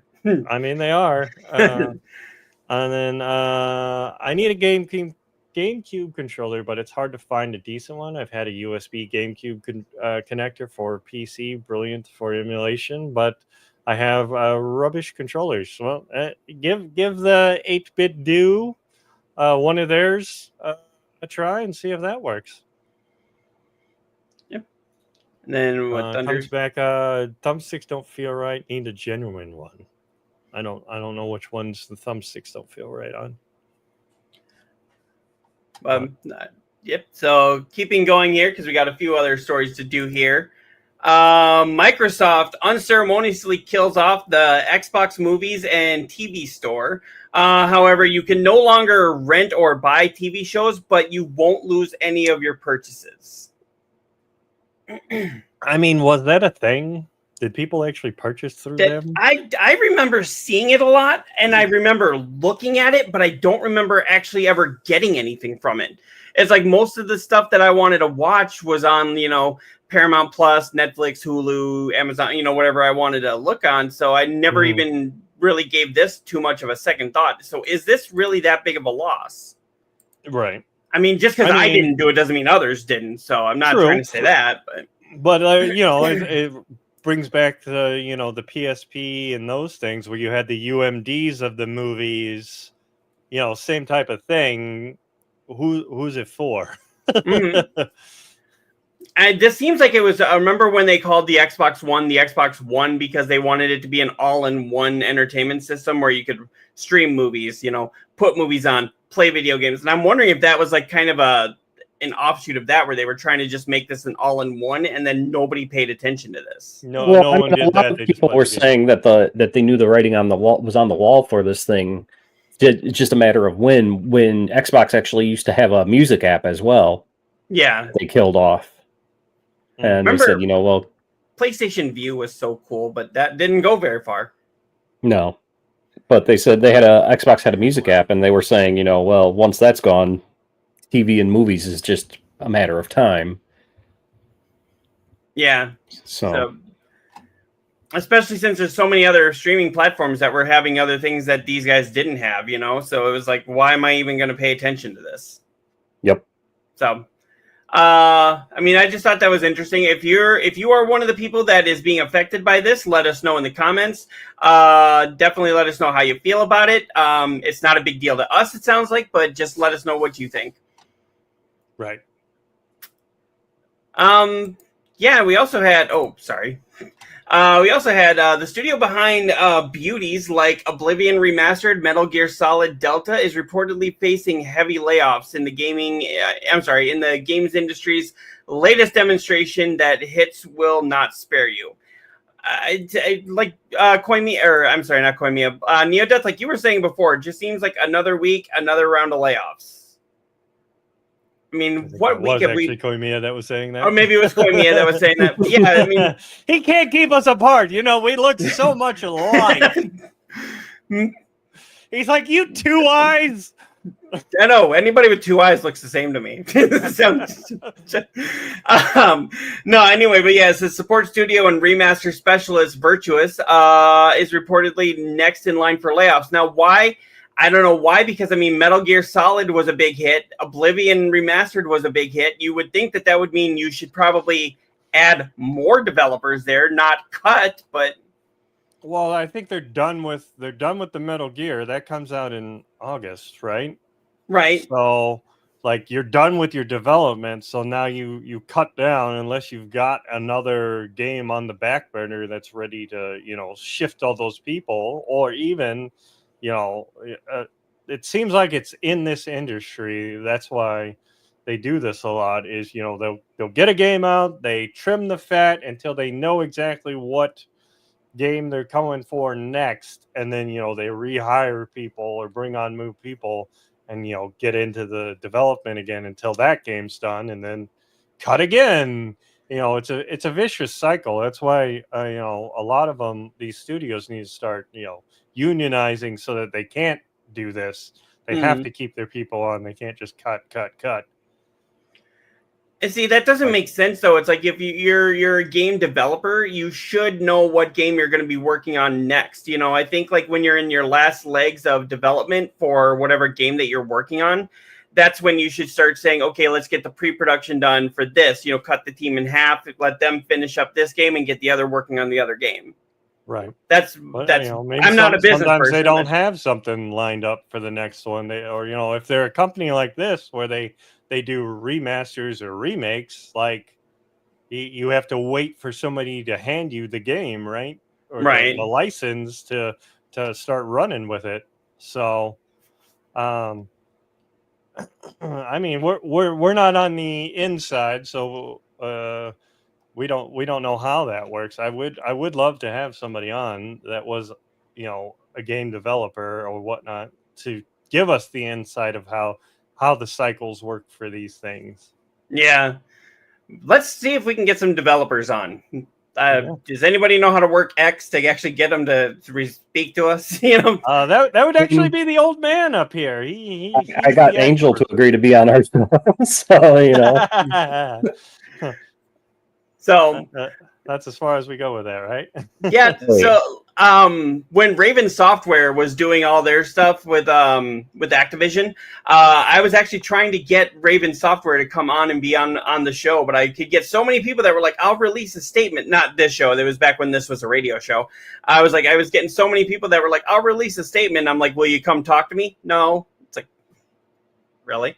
I need you for just like 1 hour. Come on. But yeah, maybe Koimiya, get to it. Yeah, I'll see what I can do. So work your X magic. I'll see what I can do. Koimiya X marks the spot. Right. Yeah, buddy. That's why he does it all on X. So, and one of the most we do have shocking. a couple more comics here. Hang on. Okay. Gypsy came back when we were talking about the controller. There's a no make like they have tried to copy Nintendo. I got from Amazon, and they're terrible. I don't know. It's a little chopped up there. And then I can't believe PlayStation are stopping PlayStation Stars. I have quite a bit of money back. I've had quite a bit of money back. Yeah, I thought that was a good program, kind of like Nintendo's one. When you bought an actual cart or anything off the store, you got Nintendo points that you could use to redeem for new games, and like then that cart was it was registered to you or whatever. But yeah, those were both great things that it got you to buy, but also got something out of it, right? Like a discount program. Like if you're at Best Buy, you buy a couple things with your Best Buy card, and then you get points later on to spend something. That's kind of why I went with Best Buy when I bought my Donkey Kong, is from buying the system from them. I got $30 in points, so the game was cheaper. I got it for $40 instead of. Like, that's a no-brainer, right? Like, why would you get rid of a system like that? It encourages people to buy more. Well, who knows? Maybe encouraging people to buy more might also be costing them more. Who knows how much they're making off of that? I mean, think about it, like encouraging somebody to buy a system, like a console, buy ours instead of theirs, but they're still, if you don't buy the games and the controllers and stuff to go with it, they're going to go out. I mean, but it also, like I got some pretty AAA games there, like the Astrobots. I think I got that through there. I think I got like my copy of Diablo for the PlayStation 3 because I bought it on PC. I pre-ordered it for PC and then got it on the PlayStation through them because you can get it free with those points. I'm like, I mean, it's I kind of feel like it's like the PlayStation Plus, like they're giving those people deals so you'll join up there, or the Game Pass, same type of thing. Like, so are you really losing money? Yeah, I know that's another one, old man. You've told me that I need to play as Astrobot, and I have not played that yet. So speaking of games that haven't been played, Neo Death, where's Doki Doki? Why haven't you played it? I have Donkey Kong and Shadow Labyrinth that I've picked up, and I'm still trying to finish off Chronicles of the Wolf. So it's trying to find where to slot those games in. Did you ever play the one that can't remember if you said you played this one or not? Sleeping Dogs. No, You still haven't. nope. So I guess this would be a good segue. Koimiya, would you like to do your Koimiya's comments and your top 5 games that people want to play? Top 5 games that everybody needs to play. Yeah, Yes. I'll gladly go right into that. Do you want the screen to just be you, or you want us? I on don't screen? care about that. I don't care about that. Okay. But top 5 games in no particular order that I feel everybody needs to play at least once. As Cyclops so kindly mentioned, Sleeping Dogs, Doki Doki Literature Club, Nier Automata. I played that one. Yeah. Did you get all the endings? I don't think I did that. No, you got to play that like 5 times to get all the endings. For the main endings, yes. There's 26 actual endings, but Holy crap! Yeah, no, I did not get all those. I guarantee you, I didn't get all that. 5 that are like you plat canon that to one? Yes, I did. There are 5 that are like canon to the story, and then the others are just like joke endings and stuff.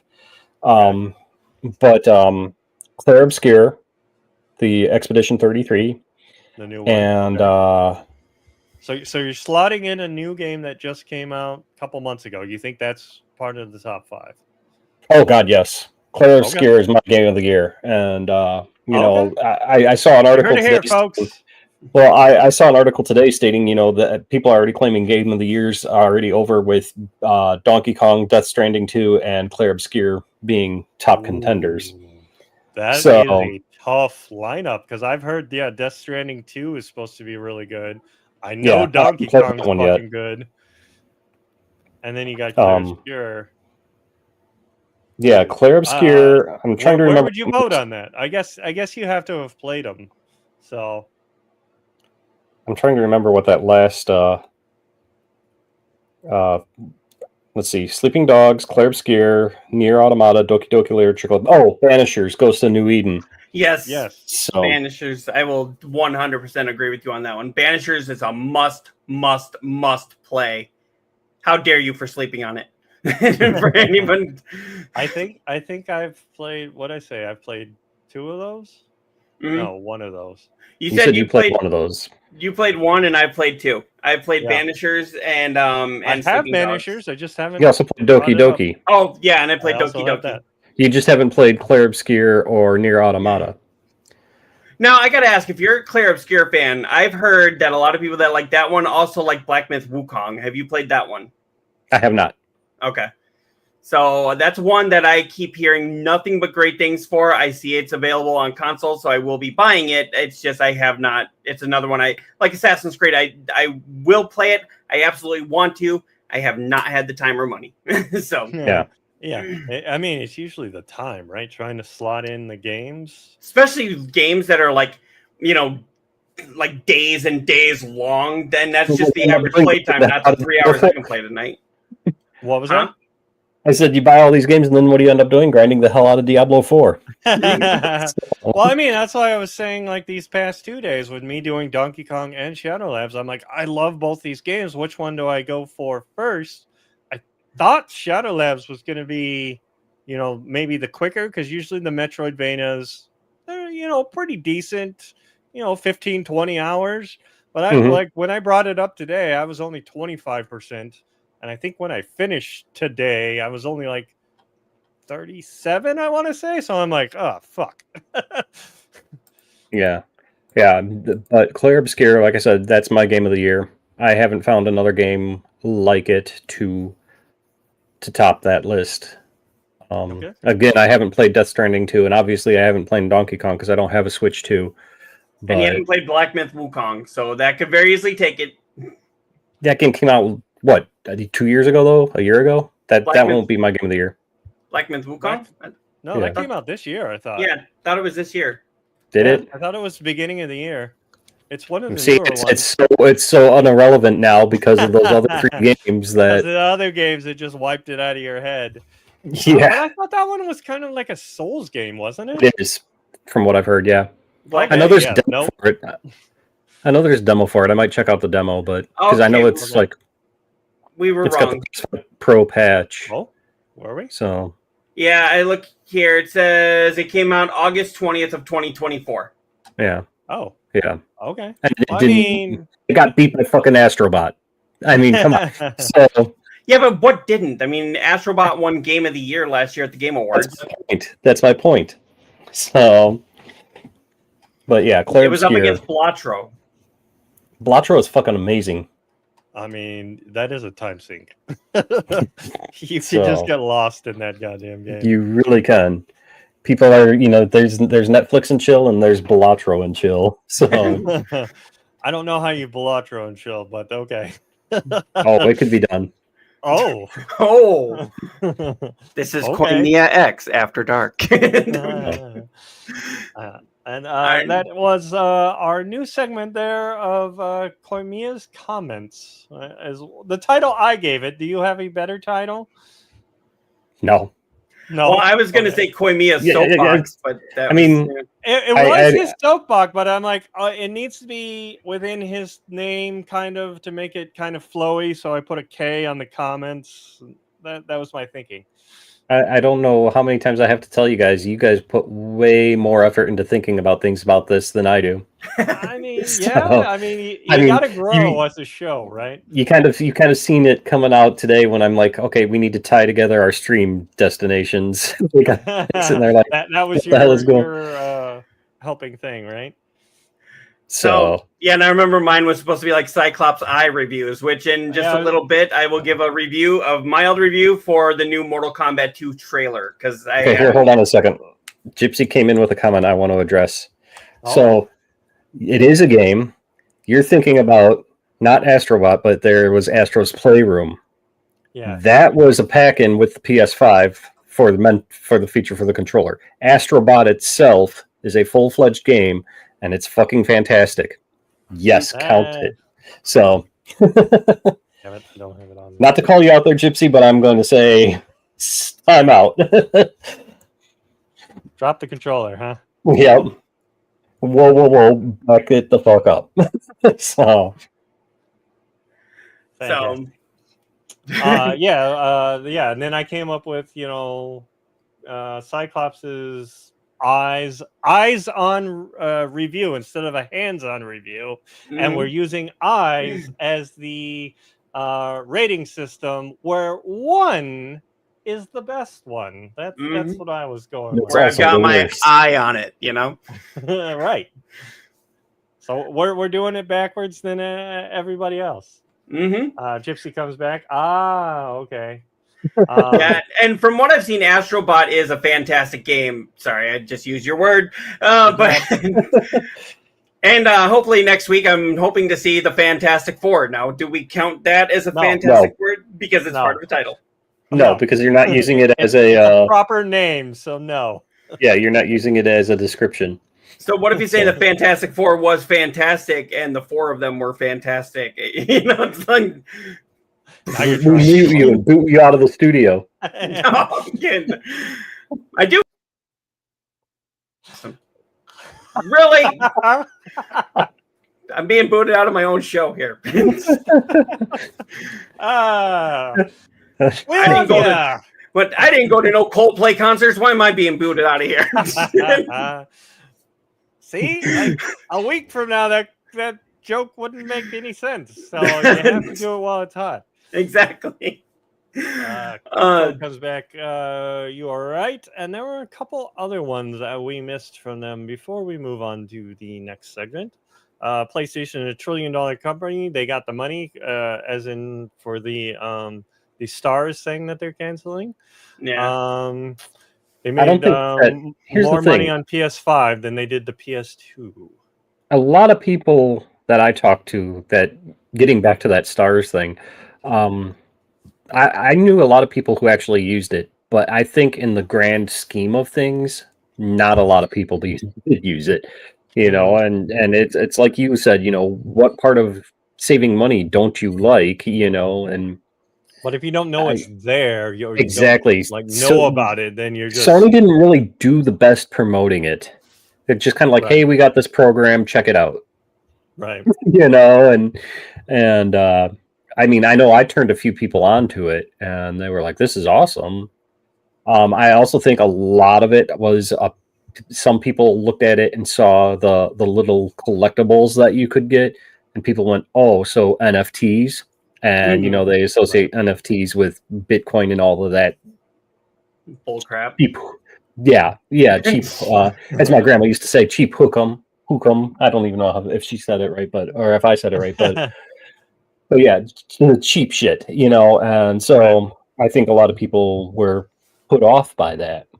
Yeah. Speaking of NFTs in general, where the fuck did they go? You know, like you don't hear about that anymore, and you don't hear about games that there were for like a month and then gone. Yeah, I think collectively the industry said no, you know, or at least the I mean, gamers it was a said no. stupid concept, anyways. Like, yeah. I think once South Park kind of showed, you know, remember Professor Chouse, which then became Professor Chaos in the one of those specials that they did. It was Butters selling NFTs and basically bankrupting everyone that did it. And I was like, so this is how it works. And I think once people realize, because South Park has a way of explaining it that you're going to understand it. And it's like, yeah, everyone was like, yeah, no thanks. It's like, I put in all this for, you know, this little, you know, icon. It's like, how much did you pay for that? I put my whole life savings into it. Right. Oh, well, I'll just right click save and now it's my icon. You know, like it's Right. it's so freaking stupid. Just Right. Then also came back here with Sleeping Dogs is pretty much Streets of LA. Nick King, LOL. Yes. Well, Sleeping Dogs started as a Streets of LA as a true crime. There's going to be a sequel or something like of a true crime, yeah. Yeah, it was supposed to be like, I don't know if it was supposed to be a reboot of the series, but it was supposed to be in that same game. It was supposed to be called True Crime Hong Kong or something like that. And originally, it was supposed to have Lucy Liu as the protagonist, like way back when. Yeah. Then I think Activision decided they wanted to just do the yearly projects, like what they could do for, you know, Overwatch and what they could do for Call of Duty and all these other things that they can milk year after year after year, and they can't do that with a game like this. So they wanted to keep hold of the True Crime name. But they sold the actual game development to, I forget who did that, but yeah, they sold the game development to, I want to say it was Square Enix, and then Square Enix just took it and finished it up and basically said, okay, we're going to give it a different name. Here you go. Yeah. Amazing game though. Definitely need to play it. If you haven't played it, it's Grand Theft Auto without the guns. I mean, there's a few missions that require guns, but they actually say in there guns are not as readily available in Japan as they are in the United States. So you have to use, you can pick them up at every corner in the United States. Yeah, so that's why they put a huge emphasis on combat, on the martial arts, on the melee weapons and everything, and it's like that almost gives it more of an up close and personal feel, you know. But you said there's no remaster of it, right? So I have to go back and play it on like an older graphics. No, technically there was, because it came out on PS3 and then they upgraded for PS4. Yeah, they did a definitive edition for the PS4, but they haven't done anything since then. No. Okay. And then last few comments here. I'm trying to catch up with chat. I'm playing Black Desert. I have 14K hours into it. Good God. My God. I thought, you know, That's I had awesome. a lot of hours in World of Warcraft, but I think you got me beat there. You mentioned World of Warcraft. Uh-huh. Butters, go buy World of Warcraft, install it on your computer, and join the online sensation before we all murder you. Yes. I mean, I think I've almost got like a year and a half, 2 years of actual time in all my characters. I think I finally figured it out. So I'll have to go look on my EverQuest 2 characters, because I know you can type. They do have a thing where you can type like playtime or whatever, and it'll tell you. And in World of Warcraft, there's a couple, you know, alt add-ons you can put on there, and it will like literally just total up all your characters. So I don't know if I can bring that up. We'll try while we're live. And then I think the last thing we had was shenanigans. All I think about with NFTs is money laundering. Yeah. Yep, pretty much. Yep. And then I see Gypsy was saying he loves Square. I love Square. Yes. Yep, I Square mean, Enix. yeah, Square I Enix, mean- I have a love-hate relationship with them. I love the games that they put out, but then it seems like no matter how well their games do, they always say, "Oh, it was disappointing." It's like, what are you expecting? You expecting to sell like 1 million copies in the first week every single time? It's not going to happen. It's just not. That's why I'm waiting for a new Nier game. And when they re-released Replicant on the PS4 and all of that, I'm like, good. They're gauging the interest because, I mean, Nier Automata, like I said, that's a top 5 must play. Everybody must play it. And then they re-released Replicant, and I'm like, oh, could a sequel be announced soon? You know, fingers crossed and all of that. So I'm really hoping they make another Tomb Raider. It's Square that does the Tomb Raider games, and I'm really hoping that they make another one of those because I have really been enjoying the newer Tomb Raider games. You know, I thought the one was slated, right? And Or is that then Crystal got Dynamics? canceled. they did have one that got canceled, but I'm hoping they just make another one that, you know, maybe like that story wasn't good, or maybe it was too ambitious and they needed to do something different. Because that's partially why Grand Theft Auto 6 has taken so long to come out. Is they've actually had to restart development on it 3 times because they were just trying to do too much. And if you've seen the trailer, they say that's in-game footage. It's already like, holy crap, what the hell else were you trying to do? You know. He comes back with NTF equals the Paul brothers equals corruption. Yes. Yep. And then I love MMOs. It's literally my life. I have nearly 6 years on BDO. I'm guessing that's Black Desert. Yeah. Black Desert Online. I never tried that one. I never got into that one. They just released a PS5 native update for the game. I saw that. I was going to check it out. I don't know if it'd be good to jump into it now with it being out for so long. And I've also kind of been dabbling with the New World MMO that's out on the PlayStation. Yeah, New World. It's not a free one though.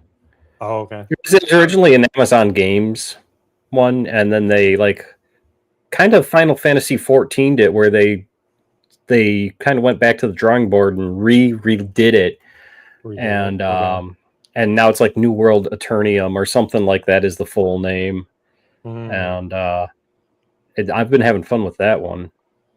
But then Final Fantasy 14 is my main MMO of choice.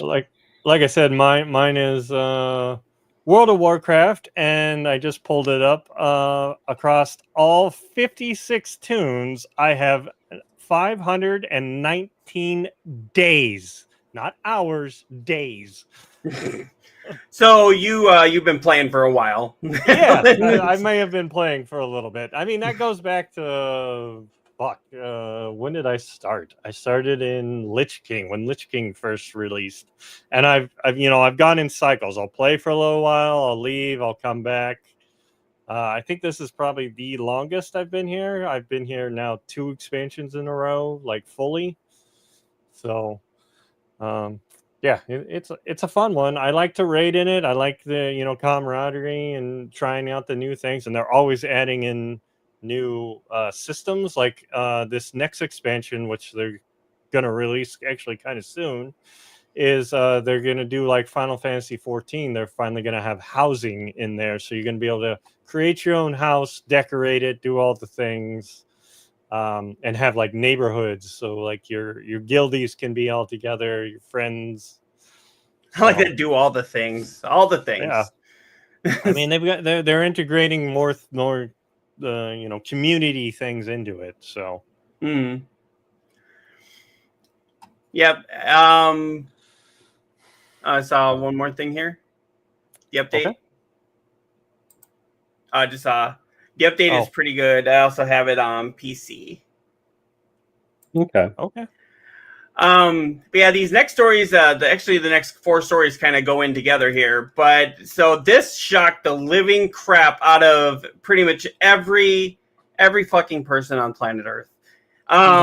Yeah, Stephen Colbert's The Late Show run will come to an end next year as CBS cancels the franchise. Now, they're saying, and this is their quote, this decision is not related in any way to the show's performance, content, or other matters happening at Paramount, their network said. They were saying it's a financial decision, which doesn't make any fucking sense since Stephen Colbert is like the biggest moneymaker on the network. Right, and it's not like that. It's like a flashy show, and they've got a bunch of CGI shit, or they have to pay for guest stars or some shit. Like, well, what? Well, what's weird is on the heels of this. This comes on the heels of I want to say it was earlier last week. He said he came back from a break saying that Paramount, which is the owner of CBS, made a deal with the Trump administration that they were paying like $16 million to the administration or something like that. And he basically ripped it up one side and down the other. But that's what these late night people do. They make jokes even at their own company's expense. I mean, how many times did Conan O'Brien rip on NBC while he was on NBC, while he was on The Late Show, or Late Night with Conan O'Brien that used to follow Jay Leno? He ripped on them for being in 5th place while he was there, and they still promoted him, So you can't say that it was because of that. They're saying that this is not politically charged. You can't convince me it's not. Yeah. You can't, Yeah, so he announced this, on Thursday, that his final show. Now, a lot of people are freaking out thinking it's coming off next week. No, it's ending in 2026. So we still got a year. I mean, they could change their mind, right? They should change their mind. If we get enough, back in the day, it used to be called like a letter campaign. You would write into the place and say, hey, we want this show, like Quantum Leap. There was a lot of shows that were on the chopping block, and then you would write into them and say, no, we still want this. Chuck was saved. Remember Chuck? Chuck? Yep. Yeah, that was saved by because it didn't have sponsors, and it wasn't until like fans demanded sponsors step up, and I think Subway stepped in, and that's why for like the 3rd season you saw Subway fucking everywhere. I mean, how many times was Family Guy canceled? 3 that I know of. Yeah, it was canceled 3 times and then brought back. It was canceled after the initial season, and then they decided, okay, maybe it did have enough. Then they canceled it after the 2nd season. Then after the 3rd, they were like, okay, we're done. And then it was because of its popularity on Adult Swim that they brought it back. And now it's, going into like its 22nd season or something. It's on Thursday nights now. Oh, it's not on Sundays? No, my wife and I noticed that they've pretty much dismantled Sunday night animation domination. Like the only cartoons on there now are still like The Simpsons, Crapopolis, Bob's Burgers, and then that's it, really. Yep. Occasionally they'll show The Great North, which if you haven't watched that's a great show. The Great North is awesome, and it's hilarious. To borrow Koimiya's word, The Great North is fantastic. That one's on Hulu. Yes. I liked that one, and I liked Housebroken. I don't know if you ever saw that one where Lisa Kudrow does the voice of the therapy dog. Yeah, no, I didn't watch that. I like that one. My wife really likes that one, too. So, fantastic. we also got the... it's been said 5 times. But Chipsy also came back and said, I'm really enjoying this stream. Nice one, guys. Mm-hmm. Thank you. We appreciate that. We appreciate you being here, and everybody else that is watching, whether it's here or later on YouTube's. If you do like it, either follow us on the various social medias that we have underneath our names, or subscribe, depending on where you are seeing this, and also follow. Mm-hmm. And remember, you can also, if you want to, you can also listen to this on Spotify. That is under the Garbage In, Garbage Out podcast. We usually have that up within a day or so of doing a live recording. Yep. Usually on Sundays, I get that up. Mm-hmm. Continuing on with this, the Writers Guild has actually demanded an investigation into Stephen Colbert's Late Show cancellation, has significant concerns about bribery at Paramount. Yeah. I was reading this story. This is off of Variety. The Writers Guild of America called for Paramount to be investigated for bribery by the New York State Attorney General following Thursday's announcement of The Late Show with Stephen Colbert has been canceled. In the statement, the labor union says it has significant concerns that the move may have been intended to bribe President Donald Trump into sanctioning Paramount's pending acquisition by Skydance. Colbert is a frequent critic of Trump, having referred to... yeah, not Colbert. Having referred to Paramount's recent $16 million settlement with the president as a big fat bribe, only 3 days before cancellation, and the WGA noted that the company could be sacrificing free speech to curry favor with the Trump administration. CBS, for its part, has said that The Late Show was canceled for purely financial decision that was not related in any way to the show's performance, content, or other matters happening at Paramount. Right. Like, so the hard part is going to be trying to prove, Trump's an idiot. We've already established that, where he puts out his texts and tweets and shit. And, it shows that, with the voter fraud and all that, he did it. Yeah.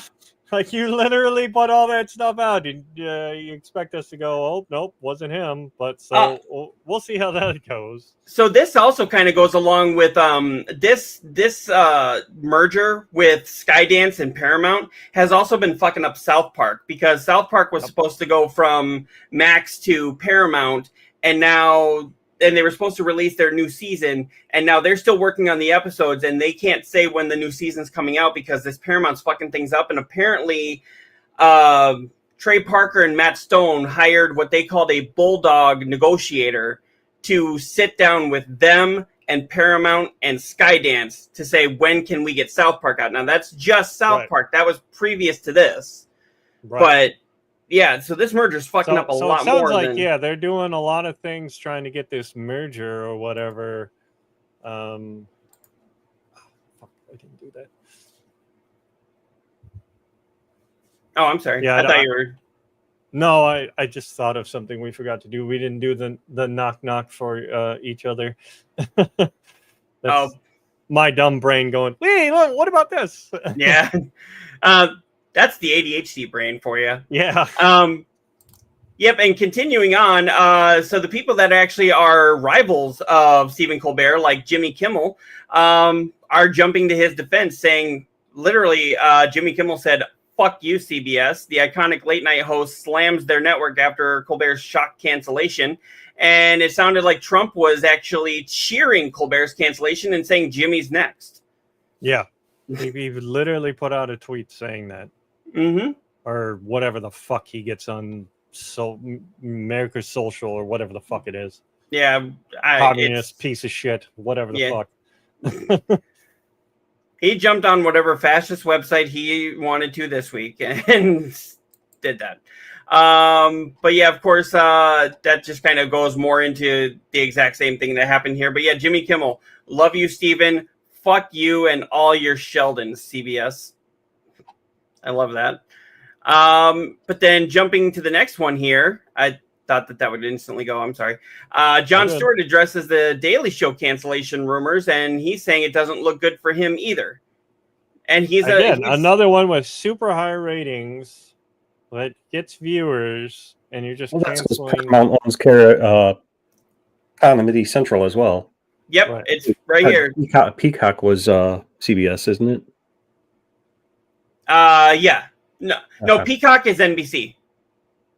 That's right. So yeah, Paramount owns both of those, which is why Stewart is now worried. Yeah, Jon Stewart has commented on the future of his storied comedy news program, The Daily Show, as Skydance, the American media conglomerate, is in the process of acquiring the property. Skydance announced plans to purchase Paramount Global on July 7th, which is the parent company of Comedy Central and the home of The Daily Show and South Park, among other properties at the and networks under the Paramount umbrella.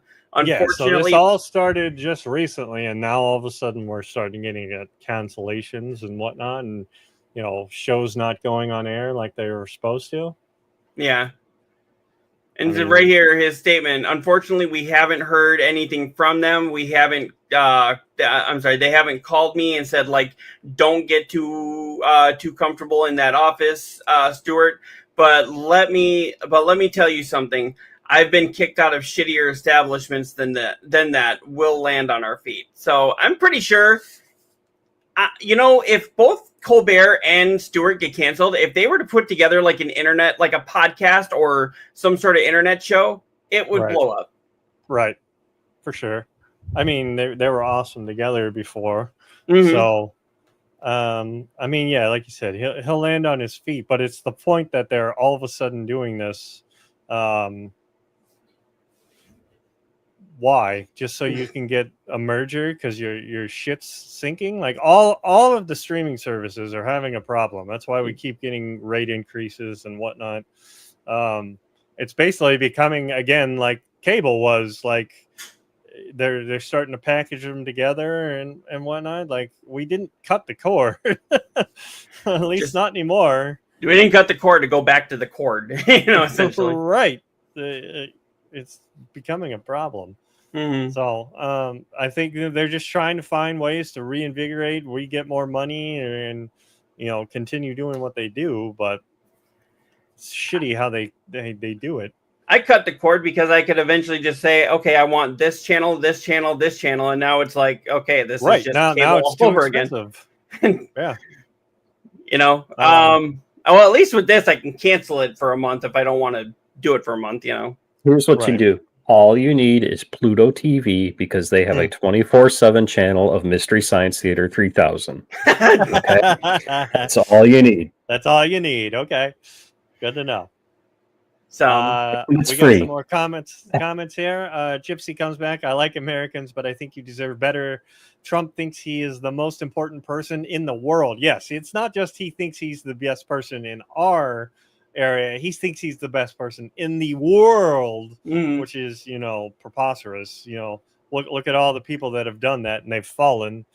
And if you disagree with him, he's going to tweet about you. Damn it! Yeah, he's going to be a big fucking bully and bully you on the internet if he doesn't agree with you. What I love is his wife. His wife actually tried to, how a lot of times the first ladies will do something that they're passionate about. Like, Michelle Obama was about nutrition in the schools and stuff like that. Right.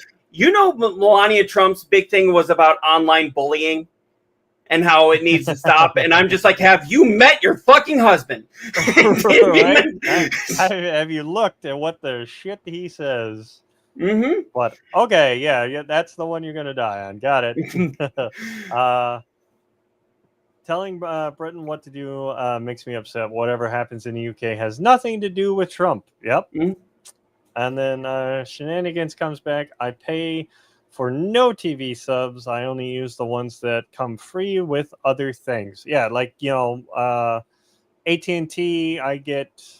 Which one do I get with AT&T? I get Max. I get the HBO Max with my cell phone provider, which is awesome. With Walmart, with their online stuff, if you sign up for their program there, you get Paramount for free, which is actually how I've been watching the South Park specials, and I'm catching up on Beavis and Butthead. Okay. I mean, I think at this year, like, what was it, Black Friday, I think it was, they had a lot of sales on the streaming services. So I'm like, all right, for a year, if you're going to give me a deal for that year, all right, I'll sub back in. Mm. But yeah, for the most part, I had cut back a lot of them. Yeah. I know a lot of people, they'll share them out, with your family and friends just to, make it cheaper on you. And Well, it used to be you could share your password. Now they're trying to crack down on that. I mean, a lot of them are cracking down on it now. Like Disney, Netflix started. Disney's now doing it. I thought Apple was too. well, remember Netflix used to say like true love is sharing a password. That was like their actual advertisement. Yep. And they were encouraging you to share the password. Now they're all of a sudden they're like, oh, don't share your password. It's like you fucking told me to do it. They're gonna go back now because they're like, oh, we need more money. We want more people. Shareholders. Blah blah blah. Money. Money. Shenanigans comes back again. Like I get Disney with my grocery delivery. That's an interesting pairing. Did you know Disney actually puts it in their fine print that if you sign up for Disney Plus, you can't sue their parks for any reason? Which is why there was a woman that went to, it was either Disney World or Disneyland, I can't remember. But she went there and she specifically told the people there she had a peanut allergy. And they said, okay, that's fine. We can accommodate. We can make your meal without peanut oil or whatever. And they gave her peanut oil. They made it with it. And she ended up dying. I don't know if she died at the park, but she ended up dying. So her husband found out, had the autopsy, and they said, yeah, that Disney park made it with the peanut. That's what killed her. And he tried to sue, but because he had signed up for Disney Plus, Disney was trying to fight him on his lawsuit, on his wrongful death lawsuit. Oh, and saying because you signed up for this, you can't sue us over here type thing? Yeah, because you signed up for Disney Plus, you can't sue that. They took it to they took it to their lawyers, and the lawyer was like instantly like, they can't do that. You know, like those are two different separate fucking things. It is the stupidest thing I'd ever heard. But I mean, it's Disney. They're always trying to one up you too. Now for the next one, Brian, hold up your hand for a second. Oh boy. No, seriously, hold it. Okay. Do you remember in Grand Theft Auto 4 when they had Nico wearing those same gloves which would not protect your fingers? Why are you wearing that? But they're compression gloves because my hands have been hurting me from work. Oh, okay. I wear them when gaming. Too much gaming? I've got a pair for gaming. Yeah. Oh, nice. Yeah. Okay, I'm not the only one. As you get older, you need to start using compression shit on your body parts. I just asked because there was this thing when Grand Theft Auto 4 came out, you saw Nico putting on a glove just like that and getting ready to go commit a crime. I'm like, you realize that doesn't stop your fingerprints from coming out. You know? So no, I'm not about to go commit a crime. I'm just trying to have my hands not hurt. I was just kind of bringing that up because the next story here was Grand Theft Auto 6 sales projection might be unrealistic. Grand Theft Auto 6 has now thinks that they're going to clear $7.6 billion in 2 months. And a lot of their people there are some analysts that are saying that might be unrealistic. However, Koimiya, you were saying at the very beginning of the show, like you thought they may actually do that. I do. I think on that one they will. Yeah. Yeah. We're not talking about some normal like Call of Duty annual game here. We're talking about GTA 6. And this is a game that everybody and their fucking mother has been waiting for since 5. Let's be honest, the mothers are waiting so they can complain about it. And so, and B, this is my favorite analyst of all time. And this guy fucking talks just to hear himself talk and is such a blowhard douchebag that I can't think of one thing that he has predicted that has ever fucking come true. And anytime I see his name attached to the story, you can hear my eyes roll back into my head because he is just, oh my God, he is horrible. Michael Pratcher, huh? Yep, Michael Pratcher. Yep. So, I'm gonna, if we can get him on the show one day. It will do that much? That it won't. He's saying it won't. He's saying it's too much. He's saying it'll do well. He's expecting it to do well and be like one of the biggest things in history. But he's saying, the whole $7.6 billion in revenue in 6 months. They're saying 6 months. No, 60 days. Oh, in 60 days. See, initially before the show started, you had said 6 months. Yeah, I read that wrong. I'm sorry, but Well, open your eye, goddammit. I'm sorry. I've only got one eye and I can only read so fast. Excuses. But still 60 days. I still think it will do it. yeah. Yeah, and he It also depends on, we don't know what price point it's going to come in. It could be at 80, it could be at 100, and you're also going to have, deluxe editions. You're going to add in all those. So Yep. all that adds up for it. Even if you buy a deluxe edition, like that still goes, you bought the game. Now he's pointing out that, Grand Theft Auto 5 sold 32.5 million copies in the first 3 months in 2013, when Xbox 360 and PS3 had an install base of around 166 million users. That's just under 20% of players who had either console. Okay, Yep, and So what is? That's not even giving you a target like what that made either. That's 32.5 million times what? $60? $60 at the time. If you're going with just the base game, right? Yeah, I'm so glad you learned how to hide that fucking bar. Hey, I also got him to turn on the dark reader so that we don't see pure white Yeah. on all the articles. Yeah, dark mode. What is it, million? Yes. So is So that 3? Yeah, 32. Math is hard, folks. I know. One more. Keep going. There you go. Well, Yeah, I know. Numbers are hard. Times what was the other number? 60.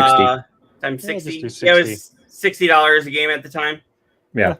Times 60. Yeah, that brought in 1,950,000,000. almost 2 billion. Right. And that's Right.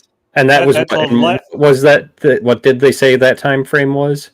That was 3 in months. 3 months. Or Okay. was that 3 first months? 3 months in Yes. 2013. They're also going by player base, so you got to figure there's more players probably now. And here's the thing, though: you don't know what the player base is anymore because Xbox won't release their numbers properly. So, Right. I mean, you got that to take into consideration. Do we know, is Grand Theft Auto? I mean, it's probably not even fucking possible. But is Grand Theft Auto 6 coming out on the PS4 or is it strictly PS5? It's PS5, Xbox Series X and S, and then I want to say in 2027 it'll be out on PC. Okay, well, by then numbers will be skewed. But so Yeah, basically the new gen systems. Yes. Right. Okay. I don't even think it can run on a PS4. Right, I don't think so either. That's why I was asking. So you got to figure though. Okay, so you take those user bases now. How many of those are people who grew up on the Grand Theft Auto series that are waiting for this game? Factor in the fact that the game is probably most likely going to be $80. I'm going to put it at that price point for the base game. Okay. It's going to be $80. So now take that. Say it had the same numbers. Take that 32 million and multiply that by 80. 32 million by 80. The 32 point. What was it? 32 or 32,500. What was that the number that they gave? Yeah, there Yep. we go. Okay. I know you're glad I hit the bar. All right, so what we say 30 32.5. million. Yeah, Right there. and then multiply that Oh. by 80. Shit.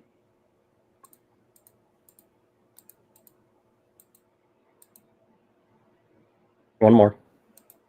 And then multiply this by 80. Yeah, multiply that by 80. You're looking at almost, upwards of 3 billion. Okay. Well, they're saying like And- 7 billion, right? They're saying 7 billion in 60 days. So that's one less month. But again, you're not factoring in deluxe edition, Uber Deluxe Edition, the whack you off while you're playing edition. You know, I mean, there's going to be 15 to 20 different versions of this fucking game. So how much is that third edition you mentioned? How much do I have to pay for that? But you know, so I think it's possible.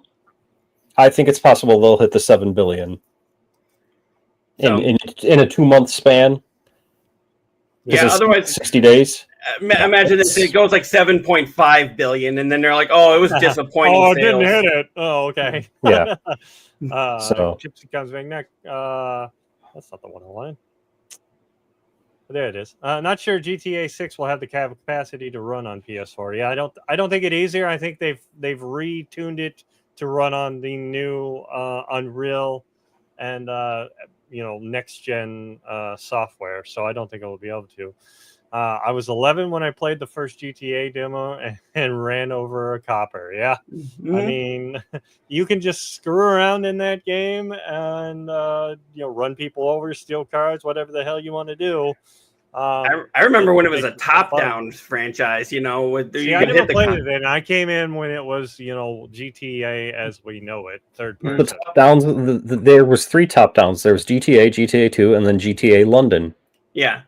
And I remember you could hit the cop and everyone was like, "You can run over police." It's like, dude, it's like 3 dots, blue dots. Right. I mean, as they got, further advanced, yeah, you could do the cops. You could, beat up the hookers, steal the money back that you got from them. That was Grand Theft Auto 3 that did that. And I remember the whole world was about ready to explode because of it. Right. And there was actually a great GTA clone that was set in London that I absolutely loved, which was Driver. Yeah. I thought you were going to say The Getaway, but yes, Driver is great too. The Getaway was good too. That was a real good game. But Driver was fun. God, I need to find The Getaway and play that again. The Getaway is another one I'd love. Gypsy does come back also saying, Neo has the same style as me. I also wear gloves like that. Yeah, see, I'm not alone. As you get older, you got to protect your handsies. I need to get when you're doing those, long. Mine are actually like space themed, almost like my background, because I found this company online called Ritual Motion, and they do the compression gloves, but you can get them in like tons of different colors and shit. And... yeah, these are just like generic. Ordered them off of Amazon because I needed them. So do you wear those while you're working, or? I have tried to, but yeah, doing any compression while you're using your hands as hard as I do is really bad. Like I've tried to do it with my feet too to help with my plantar fasciitis. So Gypsy's a kid. Gypsy's still a kid to me. Mm. Yeah, it was a top down. 40. Only 40. You're a kid. I'm 41, so you're still the oldest there, Neo. No, actually, Koimiya has me beat by a month. I don't turn 45 till next month. He's 45 right now. I just turned 45. You may have that trophy, sir. It is yours. Gray beard and all. Heck yeah. See, here I always feel like I'm so old. I'm 41, and then you guys come along. But Gypsy's the baby of the crowd right now, so I'll take it. Enjoy your youth, Gypsy. When you get to be my age, yeah, it's all over. Start falling apart. Back in my day, that's the thing. Like ever since I turned 40, it seems like things are falling apart, and it's like no. Oh yeah. I can't. Yeah, I'm not looking forward to 50 when shit really starts to go sideways, right?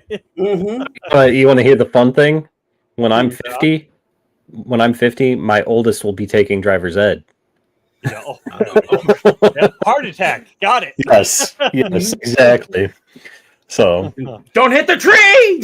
So they're gonna be. I can just imagine how your wife. The games. Don't hit the hooker. Yeah. And just imagine how your wife would react. Like, how did you kill your father? With the car? Did you hit him? No. Did you get into an accident? No. Wow, I don't know how to transition from this, I honestly. mean, we never do well with the transitions. Here we go.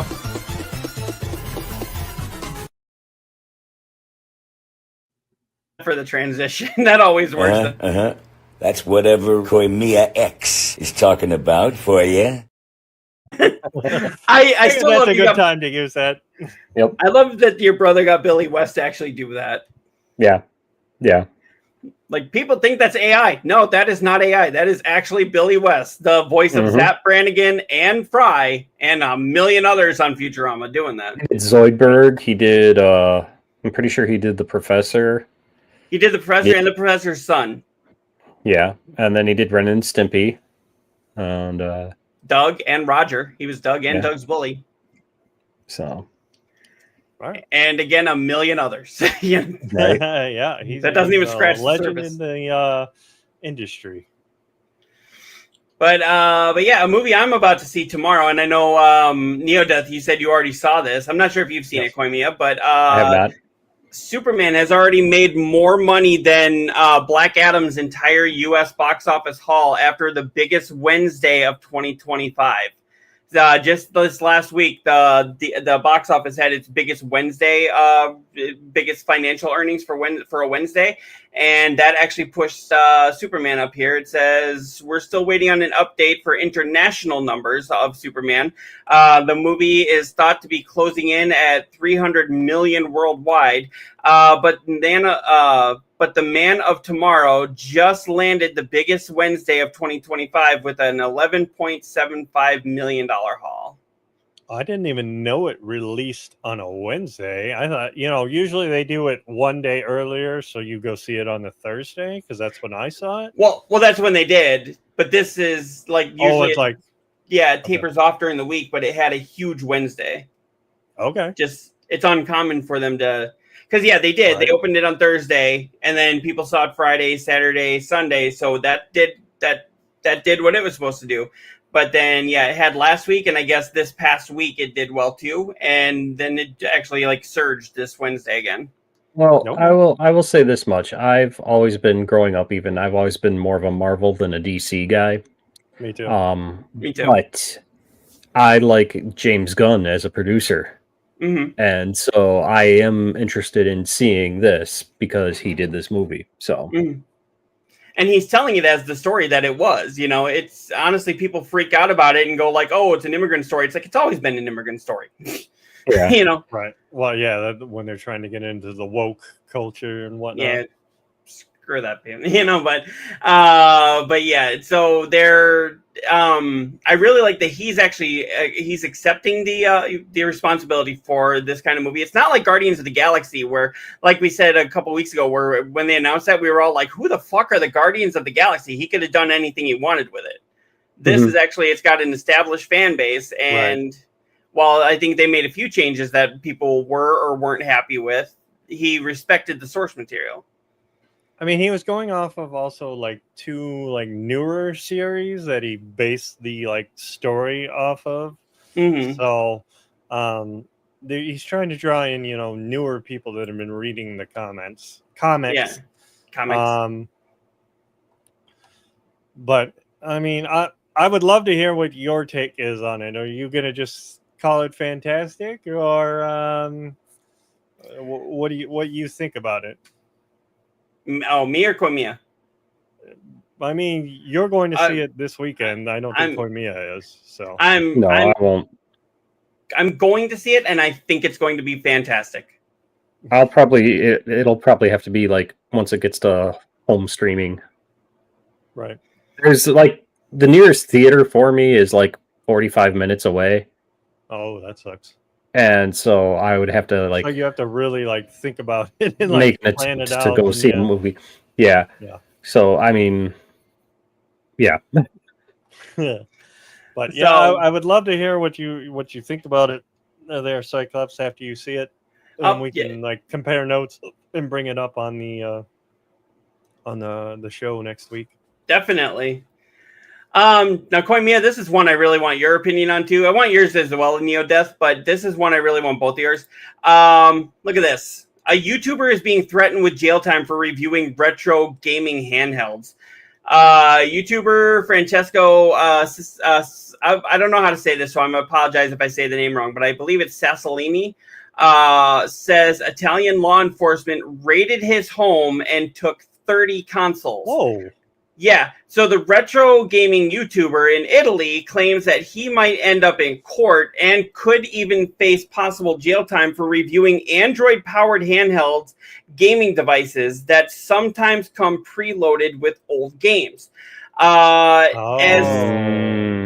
reported I was like just thinking of old consoles. I'm like, why the fuck would they bust into your house and take your system? So they're going after him because he's basically reviewing emulators that could have ROMs on them. But is that his fault if he buys them like that? Have them. Maybe they do. But as reported by Android Authority, Italian YouTuber Francesco Sassolini, again, I apologize if I say that wrong, aka Once Were Nerd, claims in a video uploaded July 14th that the Guardia di Finanza, an Italian militarized police forces on economic and financial crimes, focuses on financial crimes, raided his home and took around 30 consoles, including retro emulator handhelds. The raid happened on April 15th, and police allegedly even took the YouTuber's personal phone and didn't return it until June. Jesus. Why are we just now hearing about this now? I think it's because he just uploaded the video. Right. But I would figure that you'd want to get the info like next day, whatever the case may be, get the content out and say this is what they're doing. I'd be like right there, with like a new phone the next day. Right. But yeah, in the statement here, it says the complaint Cessolini received from Guardia di Finanza, how do we say police. That?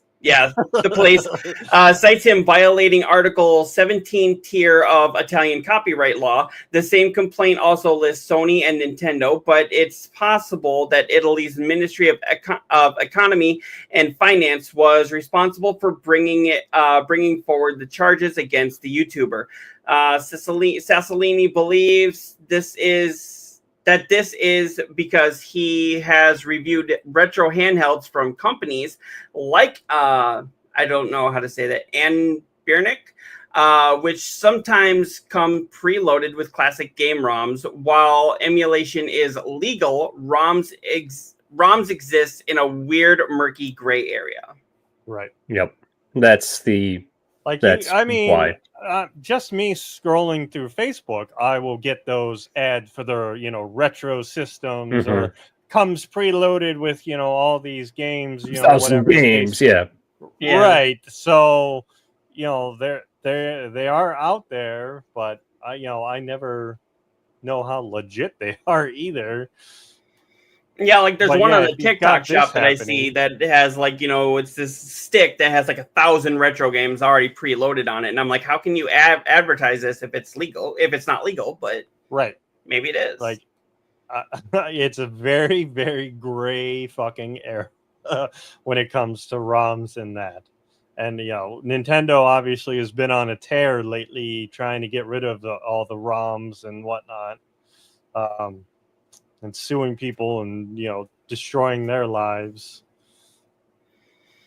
So interesting story here. I was kind of shocked by this. I understand a little bit of it, but at the same time, I'm like, it seems like they're going a little too hard on it. But that's not for me to decide. I mean, each country has its own laws on that kind of stuff too. Yep. But we know that how it works. Here, they do not allow it at all. That's usually why I think a lot of the servers for those websites are usually based over in the UK or whatever, because they do have weirder laws on them on what you can have and whatnot. Or they'll have them in Switzerland or whatever, just so that it's neutral. And it's harder to get, access to. Yep. same thing, torrents, I mean, that's all what the Pirate stuff. was outside of the U.S. I mean, Right.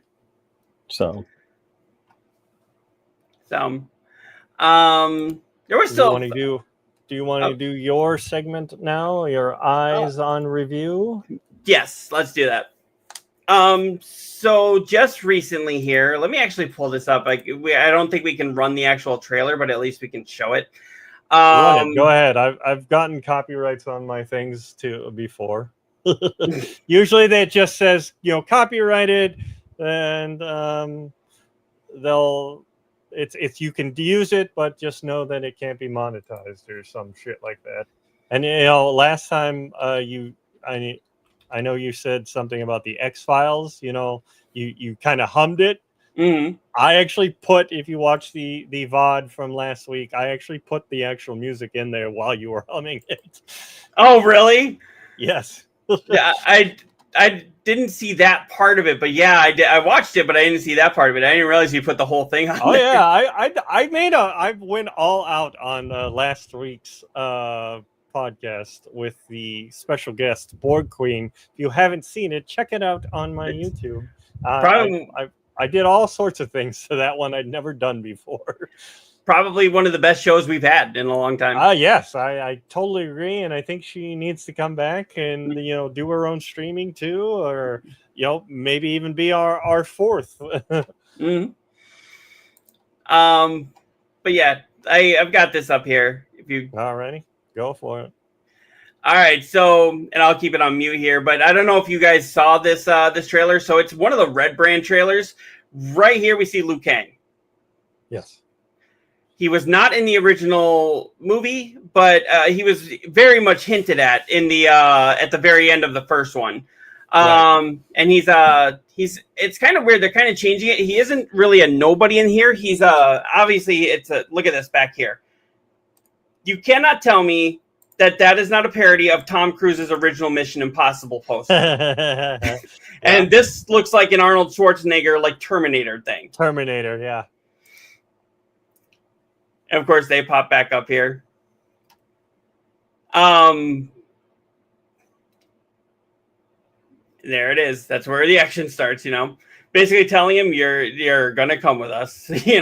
One way or the other, you're coming with us. I mean, I still haven't seen the first one, so No.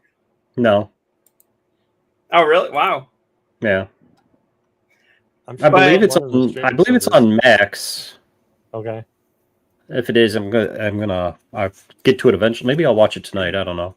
It was on Max. I know. You got all these things you got to do tonight, right? Yeah.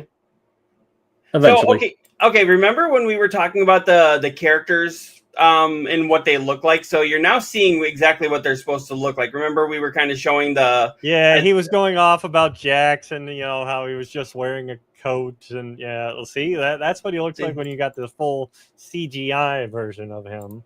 Yeah. You can't have that on all the time, so you have to cover it up with a coat or whatever. So that's what Jax looks like.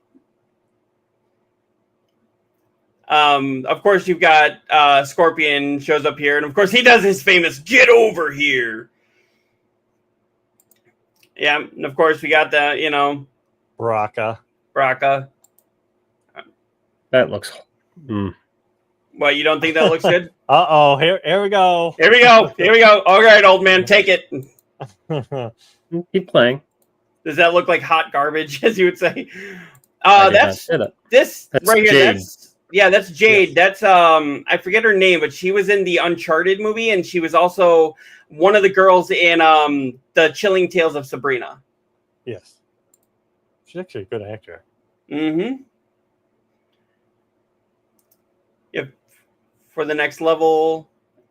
See, it really seems like the whole story is going to focus on Liu Kang, I mean, It's seems always been about Liu Kang. except the first movie. There he is. The games even they've always been about Liu Kang.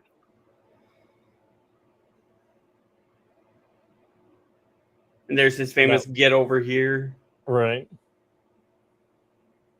See, I love how, okay, I still have a love for the 90s Mortal Kombat just because we didn't know what a good video game movie should be.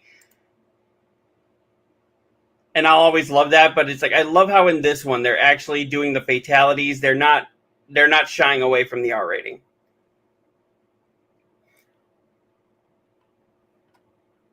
I mean, like I like that they're using him like he's, not scared, but like he's not ready for all that. He like they even say you don't have any abilities or anything.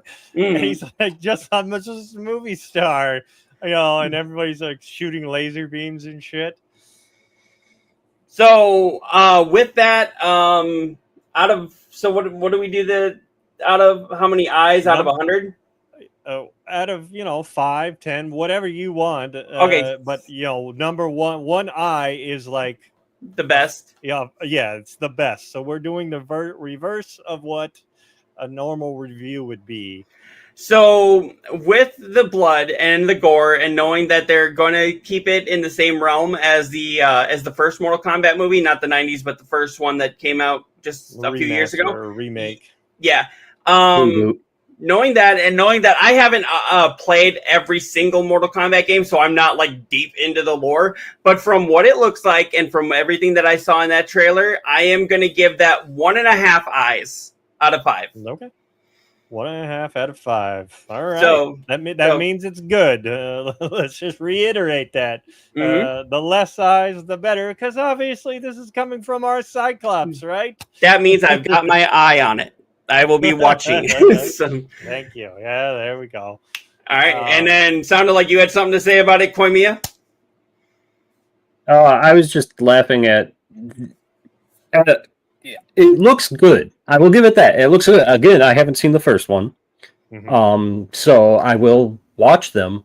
I was just kind of laughing at the, all these amazing effects and CGI and all that, and then Baraka's mouth looks like a fucking Spirit Halloween mask. Why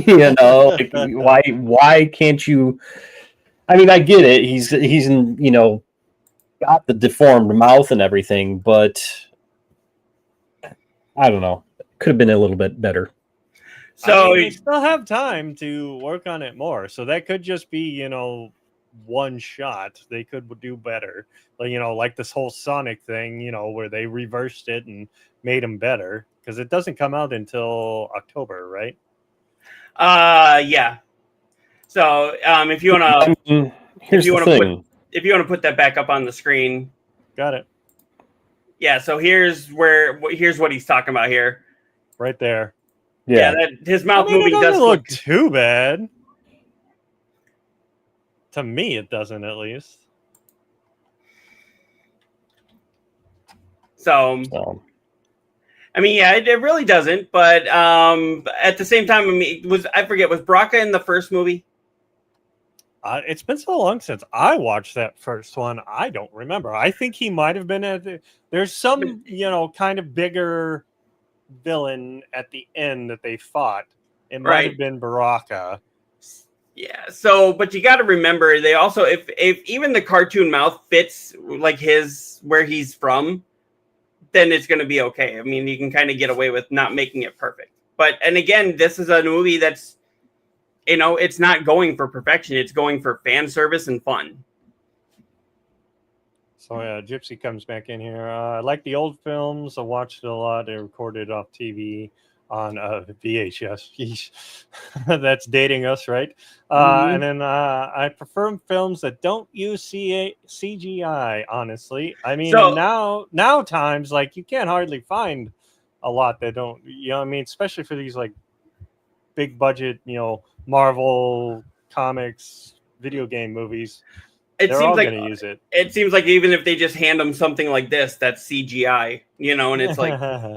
I was actually watching a YouTube video yesterday on Jurassic World, and they were talking about how no Jurassic movie has compared to the original. And it's really, what I can think of is it's because the first one used more practical effects than CGI. It used CGI when it was necessary, but a lot of those were like, you know, the CGI dinosaurs, or a lot of those were practical effects.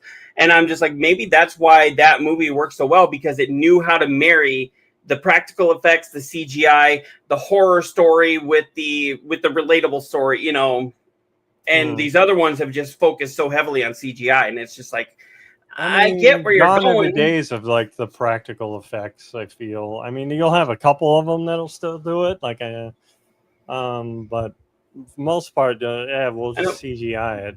Well, James Gunn and James Cameron, they both have said if they can use practical effects, they will. And I know that's partially why Quentin Tarantino's movies do so well, because if he can do it, if he's setting a movie in the 70s, he's not going to use any effects that weren't available in the 70s, you know? Gypsy comes back. Suicide Squad film got criticism, but they tried to not use CGI, and I respect that. Mm-hmm. So, yeah, there's just a couple other things that I wanted to go over here. Okay. I got that, and then I got my segment, and then we're about. You want to go? No, mine will be at the very end because it ties into what I'm talking about. Okay. This was a cool story that I found here. Finally, an esport that I care about, which is from The Gamer, as Japan is hosting Tekken tournaments for seniors in their care homes. Okay. This is cool. Yeah, I'm not much of an esports person. This is from the article. In fact, I don't think I've ever watched a second of a competitive esports tournament in my life. I've much more. I did a few, but I think I've maybe watched about 10 minutes of one, and prefer to play the game solo. This might be about to change, though. In Japan, the Care Esports Edition has introduced competitive gaming, specifically Tekken 8, for seniors aged 60 to 90 who reside in care homes range. with full-blown tournaments, casts, and fans. Man, could you think if you went up against a 90-year-old and got your ass fucking beat? Like, how much shame would you get for that? Dude, that 90-year-old woman kicked your ass. Right. Like they show right there, 93-year-old. Steve But Fox. I mean, again, it's kind of like the Wii Sports being when they use that for in old people's home, right? To get them moving, whatnot. Obviously this isn't like motion control, but still like keeping up your hand-eye coordination. I've seen articles before where they say, gamers like us that have been doing that, it holds off dementia and, keeps your brain going and thinking. So, it could be the same type of thing. They're using that for, to help them. Mm-hmm. And Neodeath, I just want to let you know, I think you're hitting your microphone. Oops. Sorry. Because I'm hearing like a on it just a little bit when you were talking. It could be also the fan. It got way too fucking hot in here. I had to okay. So yeah, it could be just like it blowing up as I move my hand. Okay. But I yeah, get very animated when I talk. So do I a lot of times. But yeah, the Care Esports Association aims to create a tournament that elderly residents of the Amigo Club nursing care facility can freely participate in. These tournaments are streamed yearly on YouTube and spare no expense because, that sounds like something we've heard before. And this year's competition featured 4 hotly contested first round matchups with Norio. I'm going to butcher these. I'm sorry. Nakakata. I don't know how to say that. Taking on Yoshi Marbor. I'm sorry. What were you saying? I have no idea how you pronounce those names. Mirabe. Sane Hattori battling Yoshiko Mori. Saduki Kato against Mashi Makai. And Shigeo whatever versus Kiniko Watanabe.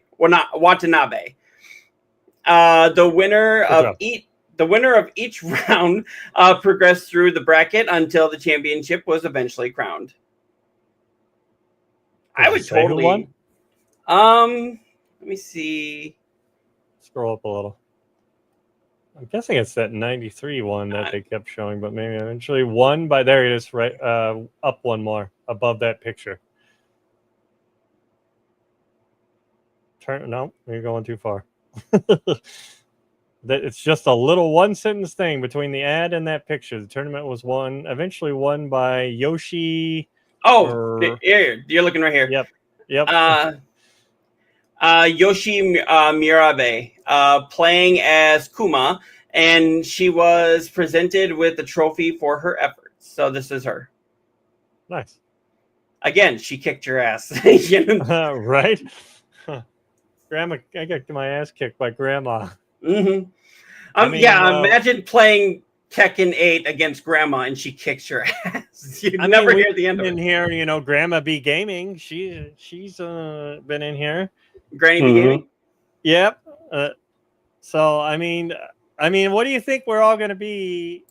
As we're getting older here, we're going to be these old people playing this in the old people's home, or whatnot. We're going to be old and gray and streaming and trying to get the likes and follows. Mm-hmm. Be sure to like, follow, and I'm dying. I mean, you might get a bunch of likes for it, but you won't be around to like it though. Right. You won't get that sweet cheddar after it.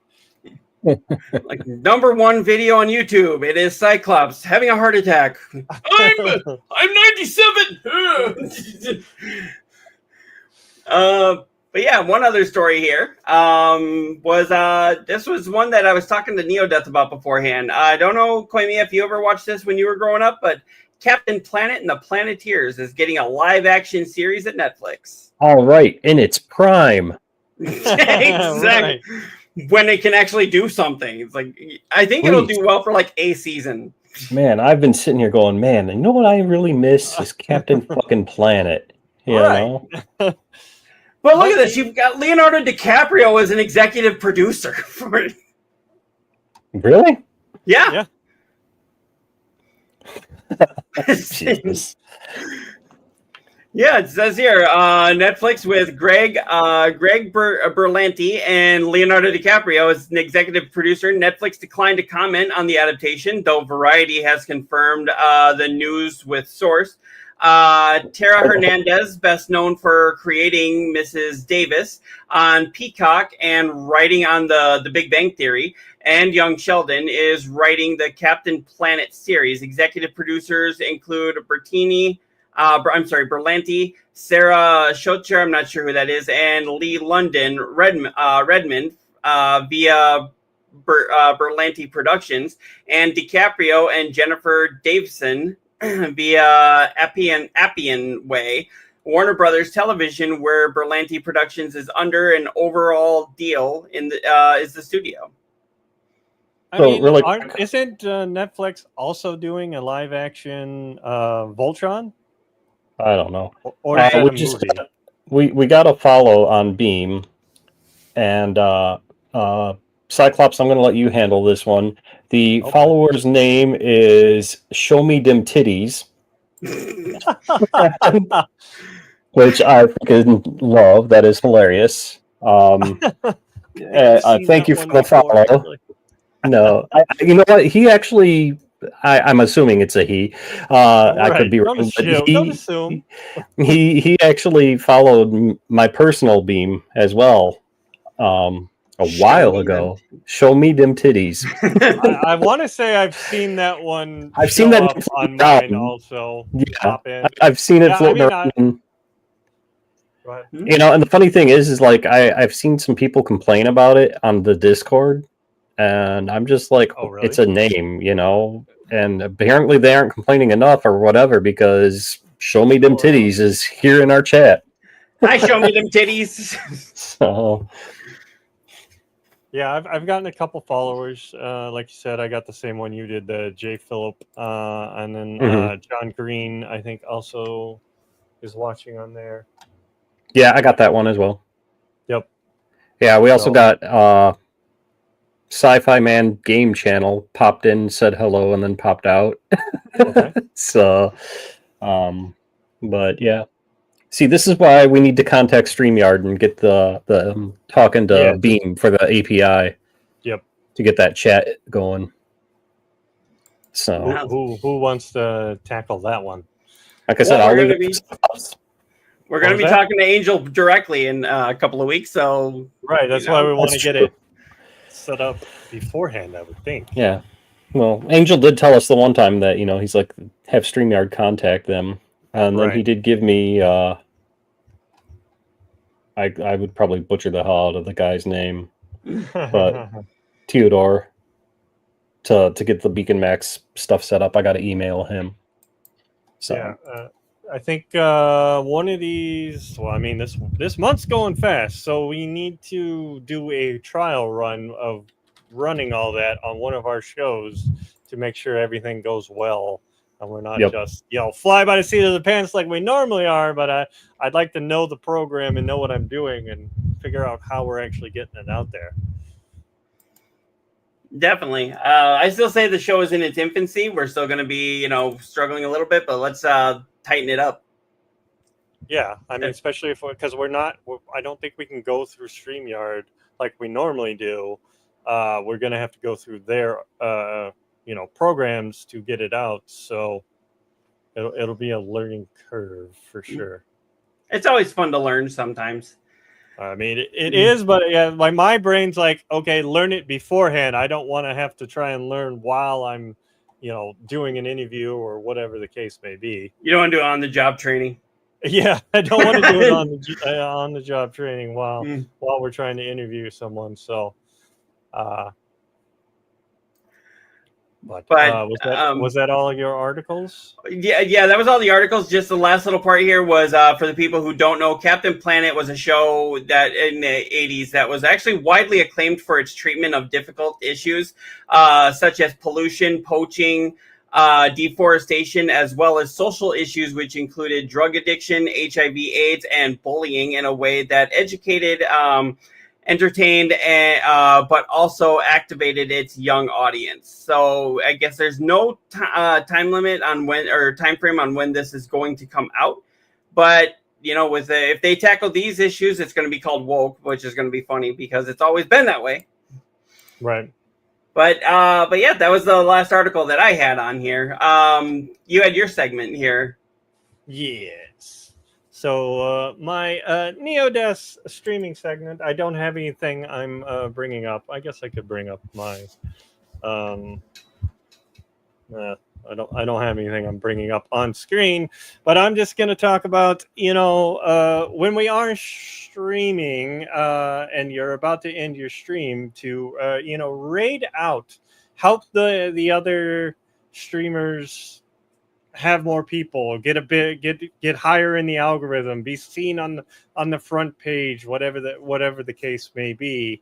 And I know Looker and I have had this conversation before, where he's in the mind of saying to try and go with, if someone has 5 views and then you bring in your 5 people, now they've got 10, they're higher up, they might be seen by it. But I'm on the side of, I like to raid into people that only have like 1 viewer, or like they just started their stream, just to help them feel better. I've done it a few times where I've raided into someone that's never been raided before, or just started up, or whatnot, and then I come in and they're like, "Oh, great! I have somebody. Thank you so much. It means a lot. It shows them, we're helping out the community." I usually always leave them a follow, try and tell my people that come in to follow and support them also. I mean, I don't know, what are you guys' thoughts? Do you think it should be you try and help someone that's almost there to a certain number? Do you try and help the little guy? Do you do both? What are your thoughts? Do you not raid out? I know some people don't like to raid out. I don't raid out. Huh? I don't raid out. You don't raid out? No, Is that a personal decision, or you just don't like doing it? it's or, just me you know, being lazy. Just you be okay. I mean, It's 100%. It's just me. My stream's done. I'm getting off I'm the fucking done. I'm computer. done. Get the fuck You know. out of here. No, it's just me being lazy. I don't rate out. I've thought about doing it, but at the same time, I would probably target people that I personally follow. I've done that too. And not, well, I know because you've rated me, but like I would target my friends only. And Okay. you know, on the You one don't hand, wanna- don't get me wrong, I love helping my friends, you know, and all of that, but yeah, I'm just lazy. okay. yeah, I mean, I don't quick and I don't sweet. I don't rate out every single time, but when I do, I usually try to find either somebody that I haven't rated for a while or somebody that I have watched and maybe isn't getting a whole lot of viewers. I'll try to rate out to them and help them as much as I can. If I don't see anybody on there that I have been a big fan of, and I know, like, you know, like Matt Malone, who rated us with like hundreds of people that one day. You know, if I see him, even if I've only got like 5, I'll rate out to them, because then not only does it make them feel good, and not only does it then kind of put my name out there, but then I might be able to get some of their people, because I know that if I rate out to somebody like him and he's got a lot of people, he'll usually shout me out in some way, and then that not only helps him because I rated him, but that also helps me because now I get more followers. The other thing is, and I'll admit too that with me now doing multiple streams through Beam, it's like, do I want to really put in the effort to going, okay, now I'm going to go to Twitch and I'm going to rate out on this channel. Now I'm going to go to Kick. I'm going to rate out on this channel. You know, it's like, if I was rate out on Beam, I don't think so. No. Okay. I don't believe Not it's yet. not yet. But like, you know, if I was, and I don't think they even have raids in Kick. I thought they took that out or something. I don't know. But anyway, if I was strictly just a one channel thing, then yeah, I would probably do it. Okay. Because you're doing the multiple too. Right. I mean, and even if, you know, well, I guess it depends on where your viewers are too, when you're doing the multiple like that, right? Because you could have all your viewers on Beam, and then obviously you can't take those people and rate out on Twitch. Right. So, but yeah, and you know, I have done it where I have rated out to somebody, you know, kind of bigger. You know, they have 100+ people, and you know, they give me a shout out. I had one of them where she literally like read my about section, and it made me go, I need to change that, because that does not sound the greatest when it comes out of someone else's mouth. So, you know, I updated that. You know, you get little tidbits. But, you know, the other thing I do also when I rate out, I'm still technically recording my, you know, video that I'm going to edit and put up on YouTube. So I will take them saying, you know, how's it going, Neo? Hope you had a great stream. What'd you play? I will take that and cut it into my end of my video and give them credit. You know, this is who I rated, just to get, you know, maybe more people will go visit them, whatever the case may be. I don't know. We did get a comment on it too, because I did raid this person. This is how I found them, Mr. Puster. Posture. Bless rating low viewer streamers. Yeah, I believe they were. It was like one of their first streams or so. They were still learning, and they had to learn how to unban me because I was an idiot and tried to post a link into their chat. Yeah, so that can be a problem sometimes. But they learned. I taught them something. Taught myself something too. Don't do stupid shit. I you know, I knew it, but you know, but I still think I'm on both sides of the coin there. I'm rating out to lower and rating out to, you know, somebody that's almost at a cusp of, you know, they're at 5, maybe at 10, they'll be higher up in the algorithm. I mean, just overall, I think it's better to rate out to the lower streamers, especially if you've got a lot, because that's what I did when Matt Malone rated me personally. He came on, and then once I saw that there was somebody on there that didn't have almost any viewers, I instantly rated out to them once I was done with my stream. And I was like, you know what? That's a great way to pay it forward. So Right. I say, especially even if I only have 1 or 2 viewers, I'm going to give it to somebody that I think either deserves it, or if I don't know, if it looks like somebody that's already got a lot, you know what? That's also going to make them feel good that I thought about them enough to even raid. And it's also going to put me at least at the forefront for a few seconds for other people to maybe jump on and say, hey, let's follow him. Right. Yeah. I mean, it's a great thing for the community. I feel like I didn't know to do that, when I was first starting, even though I didn't have a lot of people. And yeah, I've done it where I've raided out with just myself. Like I'll go to do the raid and everybody, I try and say, stick around to the end. I'm going to raid somebody. Don't leave yet. So that, you don't just immediately close it when I started going into my in comments or whatever. Mm-hmm. But it's a thing, and it helps the community. And I usually, like I said, I'll give them a follow as soon as I hit their channel. Try and tell my people that are coming with me to use a follow. Give them a follow. And then follow never hurts anybody. Yeah, and then you, like you said, you pay it forward, or you give them a shout out. Whatever the case may be. Yeah, interesting side note, when I rated the girl that didn't have a whole lot of followers after Matt had rated me, she was literally giving her closing when I rated her with like 300 people that were in there. And I was like, so what is this about your logging off? And she was sitting there going like, like that. And I was like, so are you getting off? And she was like, no. Nope. And that could be a weird question if you ask it the wrong way. I was like, okay, so now you're my friend. You can take those kinds of jokes. And then she just instantly went like, well, I was getting off. I guess I'm on for at least the next 45 minutes.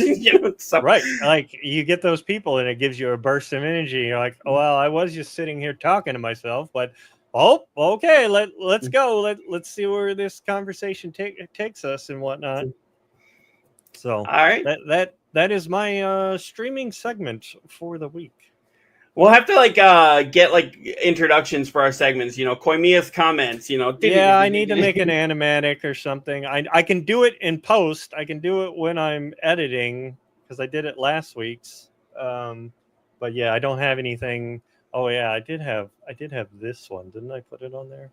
Where did I put it? So this.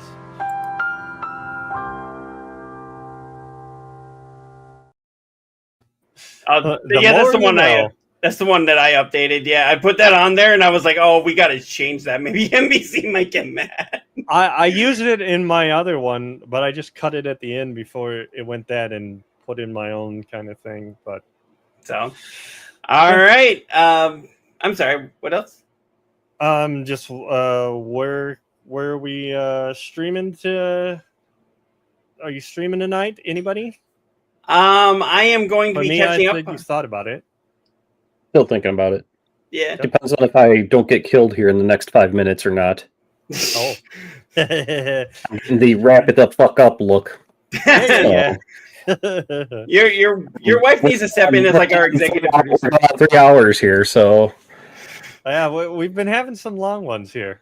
The last 2 have been 3 hours. Yeah. Yeah, we don't want to get you in trouble with the wife. So it's not so much the wife. Oh, it's the kids. Oh, kids. Smaller whips.